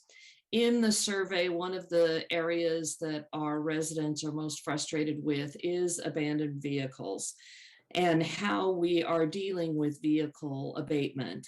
Do we have any plans to change how we're abating, doing these vehicle abatements as post-COVID or in the middle of COVID? Is there a way we can communicate with the residents? I think one of the frustrations is they report an abandoned vehicle and then they get a notice saying that the incident has been closed, yet they're looking at the vehicle right in front of their house. So the incident hasn't been closed as far as they're concerned. So are we changing how we're resolving those issues, John? Yeah, Councilmember, thanks. John Russo, Director of Transportation. So we did make a pretty major change during COVID where we went from a completely responsive system where we would respond to 311, San Jose 311 or other inquiries, and then make visits to any vehicle. And that resulted in 60,000 visits a year with only 7% of those visits having any abatement like towing. So what we did over this last year, and the council approved the budget to do this, was a hybrid system where we're actually proactively patrolling all the neighborhoods and all the streets at least every 10 days to see if we find vehicles that are meeting the blight or safety criteria. So that's part of it. Now we're also responding to 311, and I have to tell you, we have been continually making improvements to how we're communicating both ways on 311, but there's still more to be done. So initially, yes, it wasn't as informative to people that were reporting why their report was closed. So now we're requiring photographs, at least one, hopefully more, for us to do a triage of that particular report. And then we can determine if it meets the criteria of a blight or a safety issue or an inoperable vehicle. So we're actually adding to that communication back and forth. Again, we're going to be doing some more changes to 311 to actually try to do that, to let people know what they've sent to us in terms of information. Is it good enough for us to make a determination? If not, please give us some more, or you've given us everything you can and it doesn't meet the criteria. The next thing we're going to do is actually take a look at that criteria we use to determine if we need to go abate it. So we're going to do some field testing in the next couple of weeks just to see if we can handle moving the bar on that one to see if we can pick up more vehicles in abatement. That won't be anything that'll be budget driven until we can figure out what we can do if we can. So yes, we're making some changes in the system on that. Okay, I do have a follow-up question regarding that. You mentioned blight and safety issues and inoperability, and that would result potentially in towing the vehicle. But sometimes the vehicle may look like it's new and operable, yet it's been sitting in front of a resident's neighbor or a resident's street for weeks without anyone picking it up. So it may not be operable, but it may look like it because it's a newer vehicle, it's not beat up. So how do you determine if it's inoperable or not? And it is by visual. So we use the photographs, and then if our officers are in the field doing that proactive, it is all visual. So we made a conscious decision during this COVID time not to cite or follow up on vehicles that do not meet that, either a safety problem, blocking a driveway or fire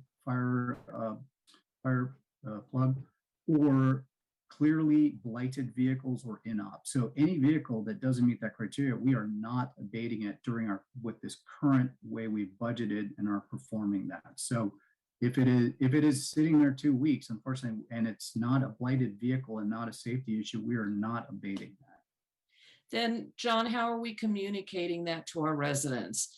Again, what we've been trying to do is actually expand on both directions on 311 in terms of what actually meets the criteria and what does not, and that we wouldn't be abating it. Okay, so my next question actually leads into 311.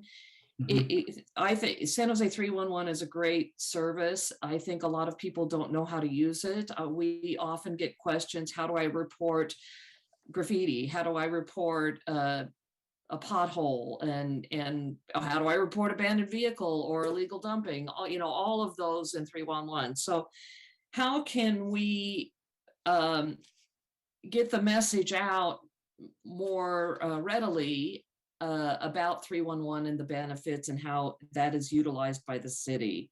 In other words, do we have a marketing plan to spread the word more freely and often about 311, San Jose 311? I may not be the best person to answer that. Maybe Rob or Carolina might be able to do something like that. But yeah, we link it up with what we do on our website for those services that we are listed in 311, and that's streetlights, it's abandoned vehicles, it's potholes. So we try to explain more within our website, but I think it certainly deserves some more attention to how that's being communicated how to actually use it, because sometimes it actually is a little difficult to locate the problem and get that location correct within 311. I would grant you that. Yeah, and I think that, and I see Rob's unmuted himself, but what I will add in with 311, and I know we talk about this in smart cities, is that the reports of the dissatisfaction with graffiti removal actually surprised me, because I consider our graffiti removal to be really quick and effective and efficient, and that's all done through the 311 app. So Rob, take it away. Hi, Councilmember Rob Lloyd, Deputy City Manager for the city. There's at least two types of answers on that. Is we do have a set of, as you know from the Smart Cities Committee, a set of performance measures we're really going to focus on, which are effectiveness goals, customer satisfaction goals, continuous improvement, and an equity one. And with that, John and I spoke yesterday about how can we make sure that not everything is landing in abandoned vehicles when not all of them are abandoned vehicles. Some are complaints about who's parking where, some are services that people need because they're living in their cars. And so the design focus we're going to be, where we're going to be focusing on with 311 abandoned vehicles is how to possibly redesign a portion of that so that we can divert, for example, people living in their car to other supportive services and doing a multi-departmental approach on that so it lands in the right queue and we have the right measures of success for that. But abandoned vehicles has, as you know, a very low customer satisfaction rate. And the main artifact is it's because it's trying to be one solution that's not the answer for what some people are complaining about. But we have more work to do on that, to be very honest. And it's going to be quite the challenge to solve. But it really is three departments working together to try to get there. We'll report on that in the Smart Cities Committee and with some of those performance measures at the core. Great. Rob, thank you. And Mayor, that's the end of my questions. Thank you. Thank you. Councilmember Prost. Yeah, thank you, Mayor. And first off, thank you to staff as well for the report. This is always very meaningful to be able to see this annual report. And I think important for us to be able to get this out and present it to the community as well. Just to get, I think, a really deep look into some of what the city is both doing well, not doing so well in, and for us to take a look at it as well and see how we might react. Just building off of what Pam was saying first in the questions around the abandoned vehicles. John, I'm curious, I know, as you mentioned, sort of the abandoned and blighted to be able to get a vehicle moved, and then Rob obviously talking about some of the challenges around, is it really abandoned or is it somebody that, or a vehicle somebody's living in? I'm thinking in regards to a legitimately, abandoned vehicle or something that's just being stored, essentially, right? A stored vehicle for, months on a street. Is it possible that we look at something as well that would be able to include not only just abandoned and blighted, but abandoned for a very long time, say, where or at a certain point, 3 months, I don't know. Versus, we have a 72 hour, right, I believe ordinance, if I'm correct on the time, but and if we're saying to our community that, I'm sorry, if you're abandoned and blighted, then we'll be able to take care of that. But if you're just abandoned, the answer is, your neighbor can store their 10 cars on the block for an indefinite period of time. Is it possible to have an extreme length of time when we say, okay, if we can prove that we've chopped it and now 3 months later it's still there? Is that possible, something like that, where we at least have a limit? Yeah, everything you're saying is accurate. There is a 72-hour limit that is allowed for parking vehicles on the street. And I'm glad you used the two terminologies, abandoned versus stored. And that's been our nemesis for a long time. As I mentioned, prior to COVID, we were addressing everything that came in. Remember, I said almost 60,000 inquiries. Many of them were stored vehicles, so that we would go out there, visit, tag it.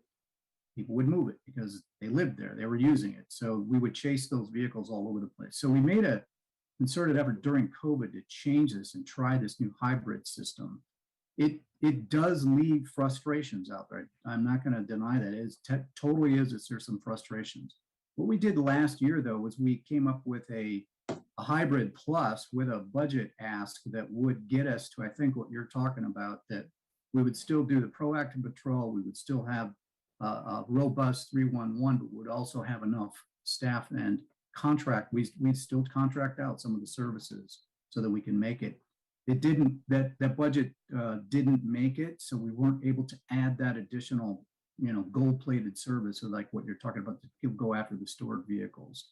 I think we're gonna take a look at it again this year, whether or not that might go. But as I've mentioned to Councilmember Foley, we're looking at it from a couple of different ways to maybe try to pick up some of those vehicles that are the more offending ones by changing some of our criteria of how we triage and go out and actually abate. It will not get to all those stored vehicles, though, the way we're doing things today. That's just a matter of staff and resources and ability to get after every one of those vehicles. So Okay, that answers your question. Yeah, no, it does. And I have a specific example myself in the Olinder neighborhood, as you may recall. I believe it was 21st Street, maybe, but or South 21st, where we do have someone that is operating a business out of their residential property, and they do happen to store for long periods of time vehicles all up and down the street. And and it is frustrating to the community there. It's not vehicles that somebody's living in.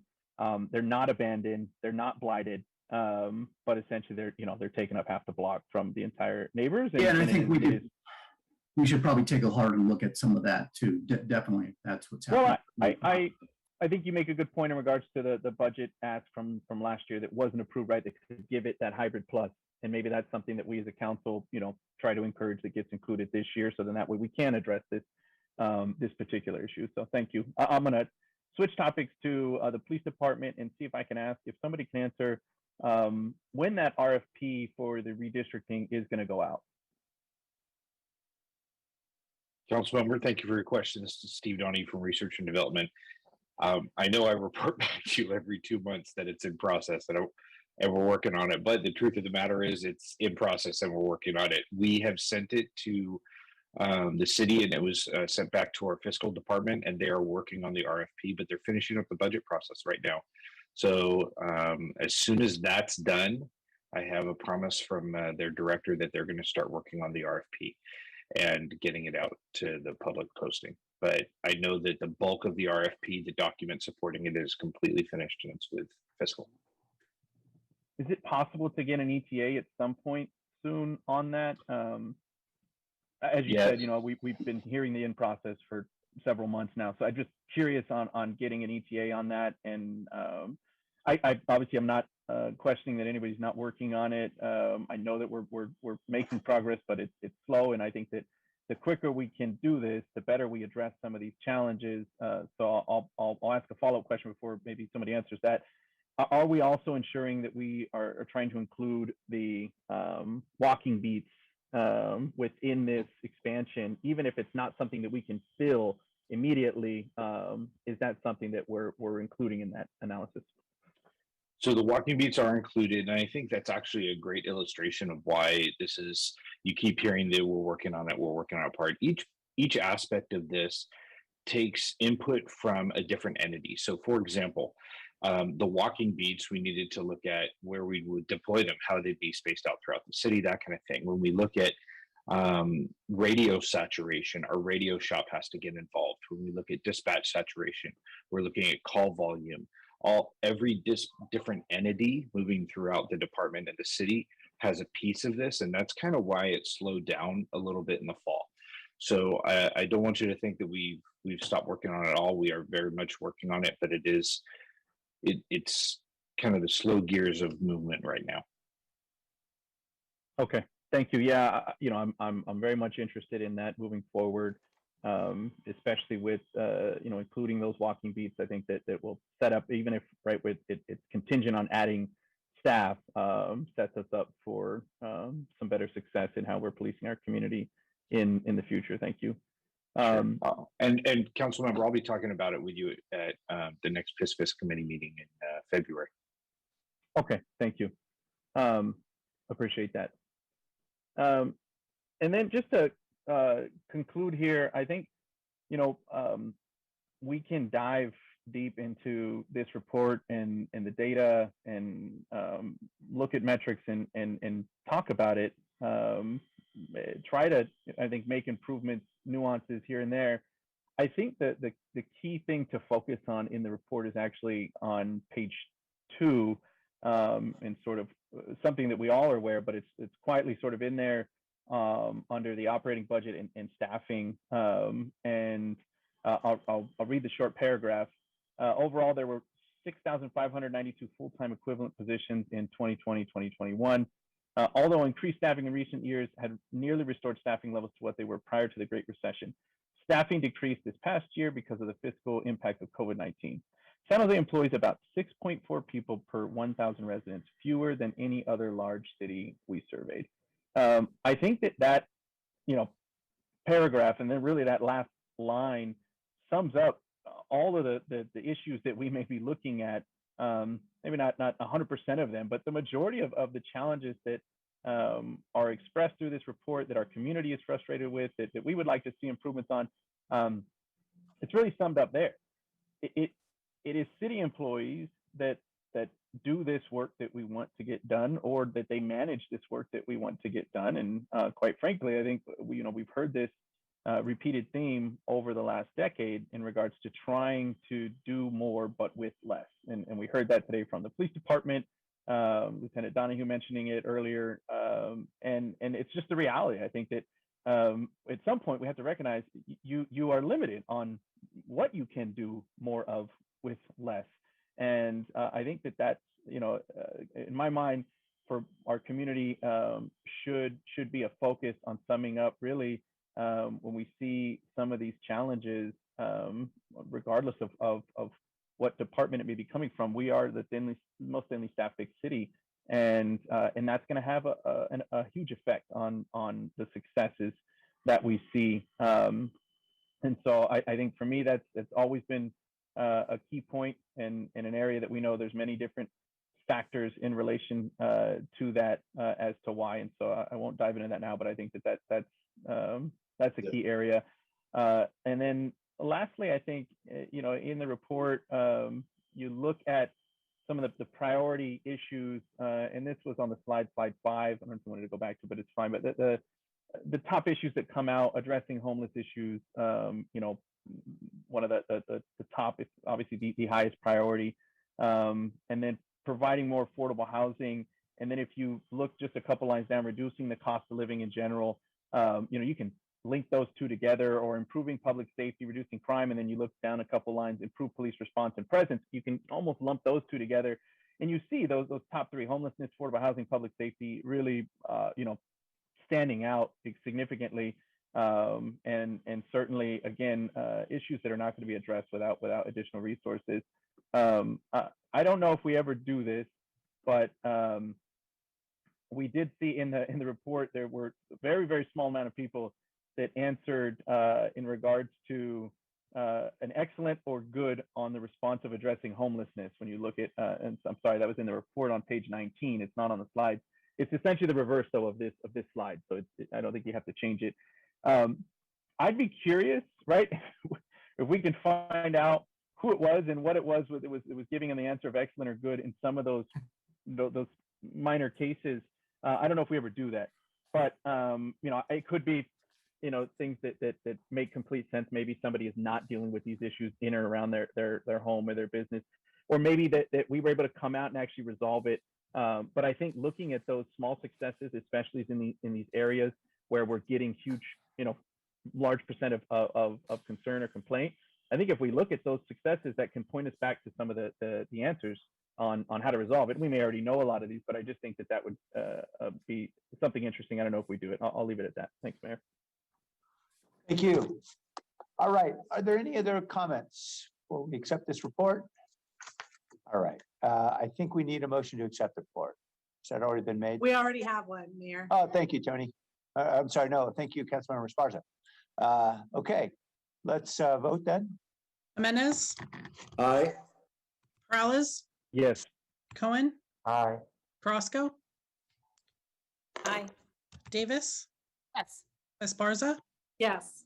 Arenas, Yes. Foley, Aye. Mahan, Aye. Jones, Aye. Liccardo. Aye. Thank you. We are very short on time. I see we have an appeals hearing board interview of Robert Cabanayan, who has served for 2 terms previously. He's an attorney who's filling that important slot. I wanted to suggest to my colleagues perhaps that we bypass the interview and merely vote. Is there any objection to that? Move approval or appointment, I should say. Second. Thank you, Councilmember Jimenez, and I hope you can work on that internet connection. Okay, there is one member of the community who's raising their hand for public comment on this, and all public comment from now on will be limited to 1 minute.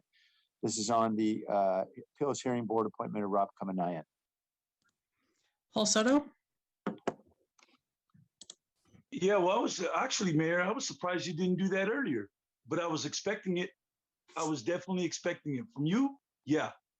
I don't know anything about this person. So, I mean, you just went ahead and circumvented the entire democratic process. You know, contrary to popular opinion, Mayor, I'm the most important person at this meeting because see, you guys could have this meeting all by yourselves. You see, but you don't, do you? You don't have it by yourself. The reason why you have me here and you are like compelled because you wouldn't do this. You would not extend that courtesy to me, Mayor Liccardo. You wouldn't do it. And you know what? I ain't mad at you for it because I know that you're a tyrant. I know that you're a totalitarian. So I ain't tripping on that. But the fact is that we still live in a democracy. You want to call it something else? Call it something else then. Quit calling it democracy. Quit calling it democracy. Call it what it is, an oligarchy. Blair Beekman.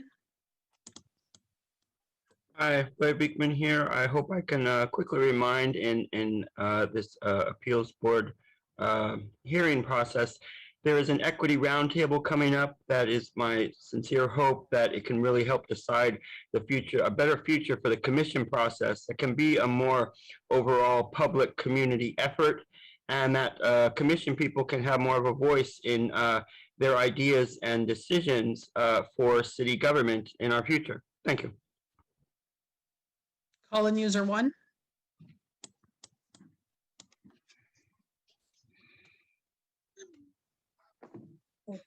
We're limiting public comment to the appointment of this specific individual to the Appeals Hearing Board. Hello? Hello? Go ahead.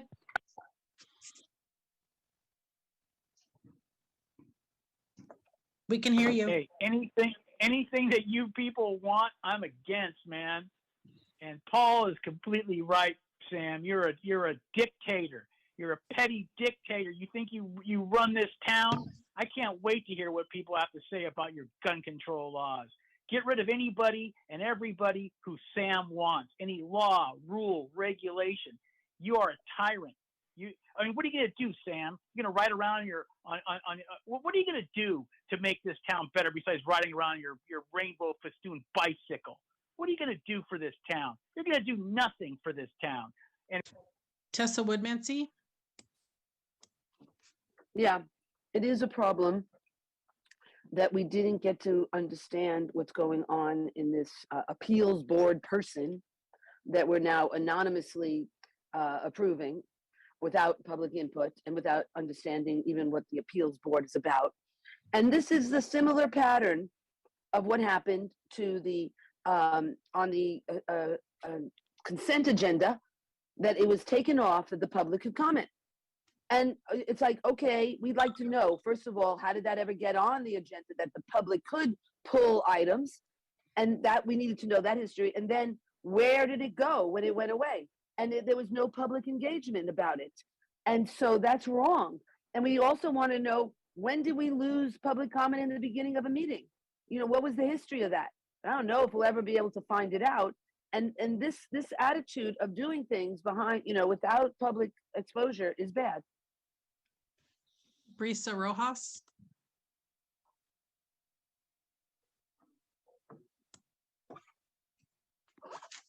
Rojas.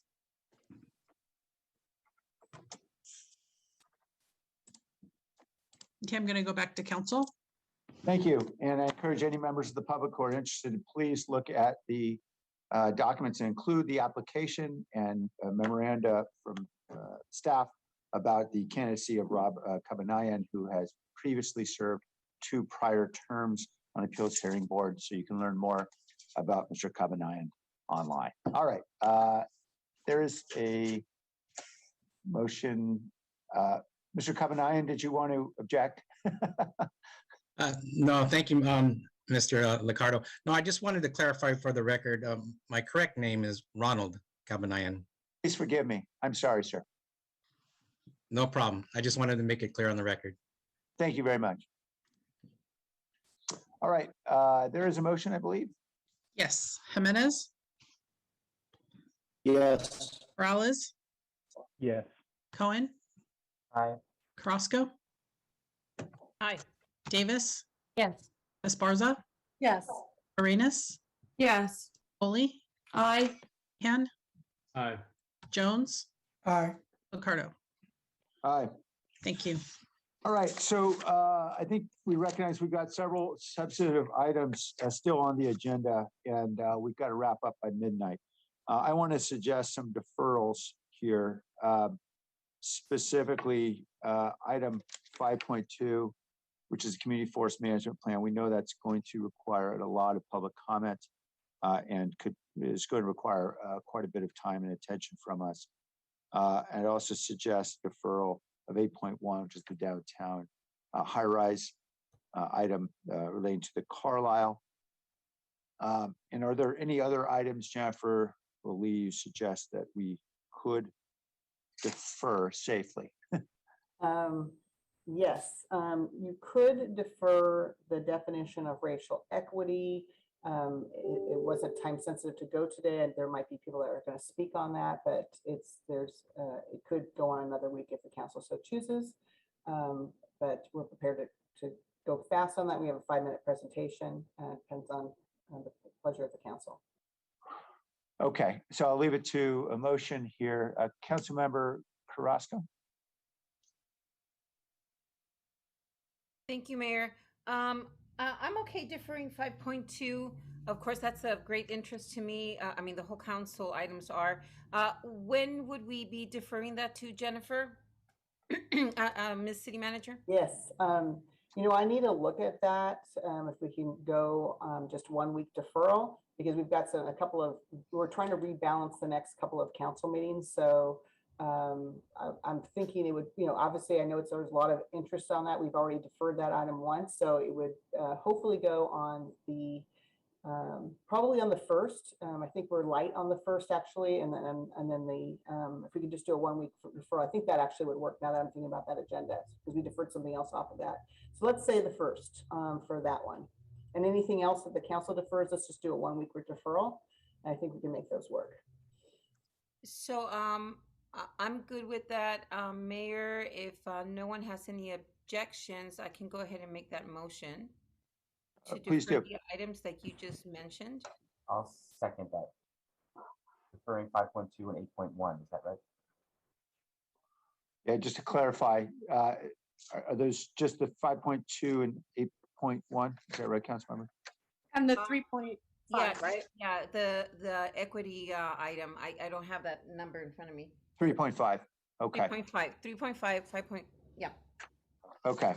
So that's the 3 items: 3.5, 5.2, and 8.1. For the folks who may not be looking at the agenda, that's definition of racial equity, community forest management plan, and the approval of a downtown high-rise residential tax and fee waiver. Okay. Any comments, Councilor Esparza? Thank you. Yes, and I was wondering if Councilmember Carrasco, I don't know if this needs to be an amendment, but on the memo from the 5 council members that was adopted on November 9th, which led us to here today on 3.5, the equity definition, there was a component there about goals and measures to track our progress. So I don't know if that needs to be an amendment to make sure that that's included in the presentation for when this comes back, or if we can just make that, I mean, I'll make an amendment to have that included. Well, the council's already approved it. Jennifer, can you confirm that will be part of the item? Or Lee? Yeah, I'm not sure if Zulma's on. Those goals and measurements were not part of that memo, Councilmember Esparza, that for today. But they did have, talking about the goals and measurements of the Office of Racial Equity and their work plan, which is a separate agendized item coming up. So this was from a memo that was approved on the equity definition on November 9th. So it should be part of the equity definition discussion. And that was approved by the full council. Okay, well, if I could just ask the translator if they could perhaps mute on the large screen. Yeah, let me go back and take a look at that, Councilmember Esparza, and we'll, whatever the direction was, we will look to ensure that's included one way or the other. Okay, thank you. Appreciate that. Thanks. Thank you, Councilmember. Councilmember Carrasco, your hands up? No, okay. All right, then the motion to defer is before us. Let's vote. Jimenez, Aye. Morales, Yes. Cohen, Aye. Crosco, Aye. Davis, Yes. Davis, Yes, sorry. Esparza, Yes. Arenas, Yes. Foley, Aye. Mahan, Aye. Jones, Aye. Ricardo. Aye. Thank you. Thank you. Item 3.7 is report on procurement of insurance products. There is no presentation on this item. Tony, let's go to the public. Blair Beekman. Hi, thank you. I think I can artistically and poetically weave a few thoughts on this item to community forest management issues. For this item, these insurance packages are going to be considering the future of sea level rise issues for the Bay Area.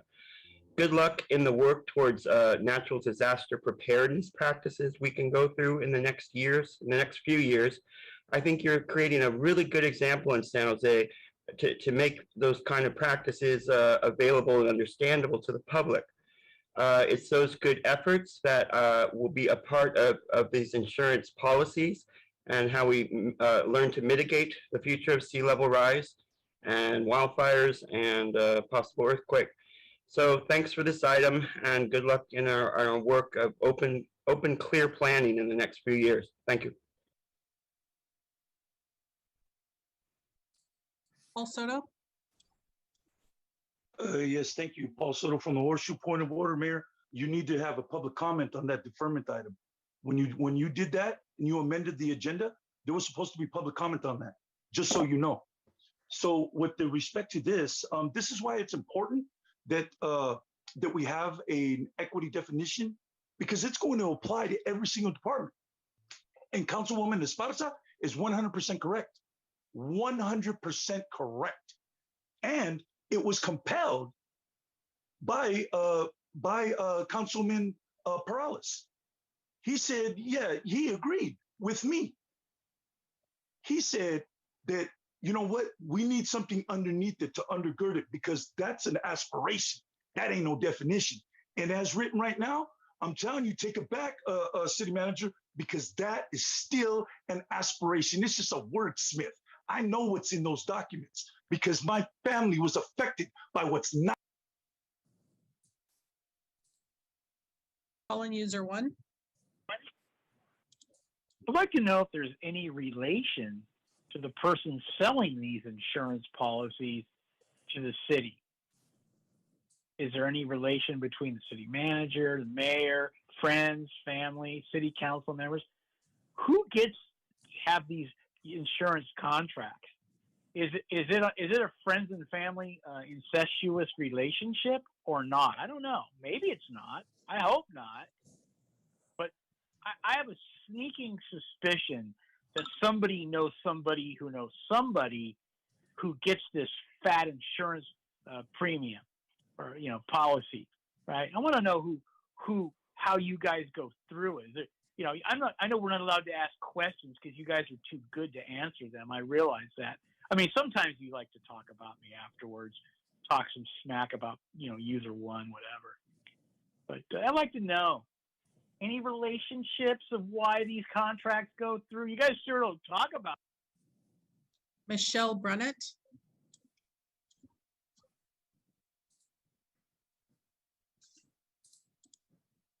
Michelle Brennett. Yes, it seems that the policy and the proposal is not actually going to satisfy the ends of the proposal. So the action taking doesn't seem to be adequately addressing the cause of the problem. That's all. Back to council. I'll move to adopt the resolution. Okay, it's been moved. Can I get a second? Second. All right, and Councilmember Esparza, I see your hand is up. Was that for this item? That's from before. I'm good. Okay. Thank you. So it's been moved and seconded. Tony? Jimenez. Aye. Perales. Yes. Cohen. Aye. Carrasco. Aye. Davis. Yes. Esparza. Yes. Arenas. Yes. Foley. Aye. Mahan. Aye. Jones. Aye. Locardo. Thank you. Okay, so we are going to break for dinner and we will return at 6 p.m. I'll see everybody then. Well, are we gonna do 5.1 today? We didn't have that on the list of deferral, did we? Yes, Vice Mayor, can we hear 5.1? You want to hear that before? Okay, before we break for dinner? All right, let's hear 5.1. And there's no presentation. Tony? Paul Soto.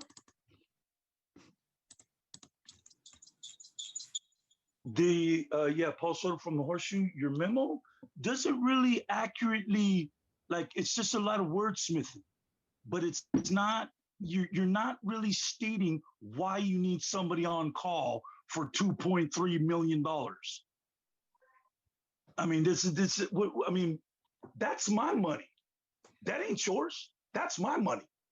You know, and so it's like, it's stuff like this, man. I mean, you guys are just like bulldozing because Locardo's going out of office. We got 5 council members going out of office. So, I mean, it's like, you know what, we're just going to go ahead and bulldoze our way through these agendas, man. And we don't care. Why? Because we ain't going to be held to account for the law. But if there's some guy drunk walking down the street, or if you're living in a tent, we got Scott Neese wanting an army to go and arrest him.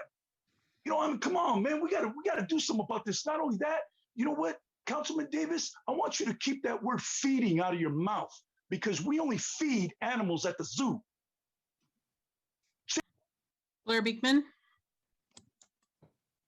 Hi, hopefully just a quick acknowledgement that there can be good pollution control ideas for the airport, and that the streamlined pollution ideas of a few years ago should be questioned. They're a relief to and how to work with, but I think they really should be questioned. And good luck in those efforts, and good luck how we can talk about the future of air quality issues, and that it can be an open discussion, and technology open public policies can make it a neutral discussion for all sides to engage and ask questions about air quality issues in our airports, airplanes, and expensive hotels and businesses. Thank you.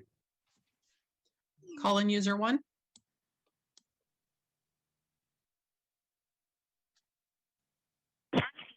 An on-call architecture represent. Come on, $2.3 million. Well, I mean, I'll tell you what. That airport looks terrible. It's terrible outside. It's terrible inside. I mean, $2.3 million. Why don't you try sprucing up the place a little bit? Although it'd be almost impossible to polish a turd of an airport that place is. $2.3 million for who? So a consultant for what? To tell you what? That airport is awful. The signage is awful. The whole thing's terrible. You know what? I'll tell you what. Why don't you take 2.3 billion and bulldoze the place? It's a joke. You guys can't even secure the place. People park their cars there in long-term parking in the garage. Things get broken into. That Gabby Mendoza. Yes, I just want to say San Jose is beautiful. Doesn't matter what. I hope that you guys, before you guys leave office, try to leave it as clean as you can. Think about the community that you served for many, many years. I understand the frustration. I'm very new at this, but I'm gonna get more involved, even in YouTube or whatever. I'm gonna be watching.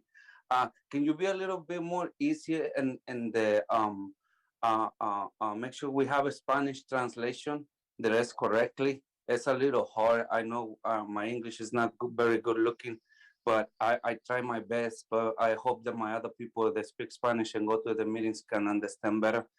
And then, yeah, I just say San Jose is beautiful. And please, thank you. Bye.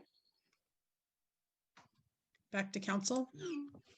Thank you. And any comments from my colleagues? Not? I'll move approval. Thank you. Second. It's been moved and seconded. Tony? Jimenez, Aye. Morales, Yes. Cohen, Aye. Carrasco, Aye. Davis, Yes. Esparza, Yes. Arenas, Yes. Foley, Aye. Mahan, Aye. Jones, Aye. Licardo. Thank you.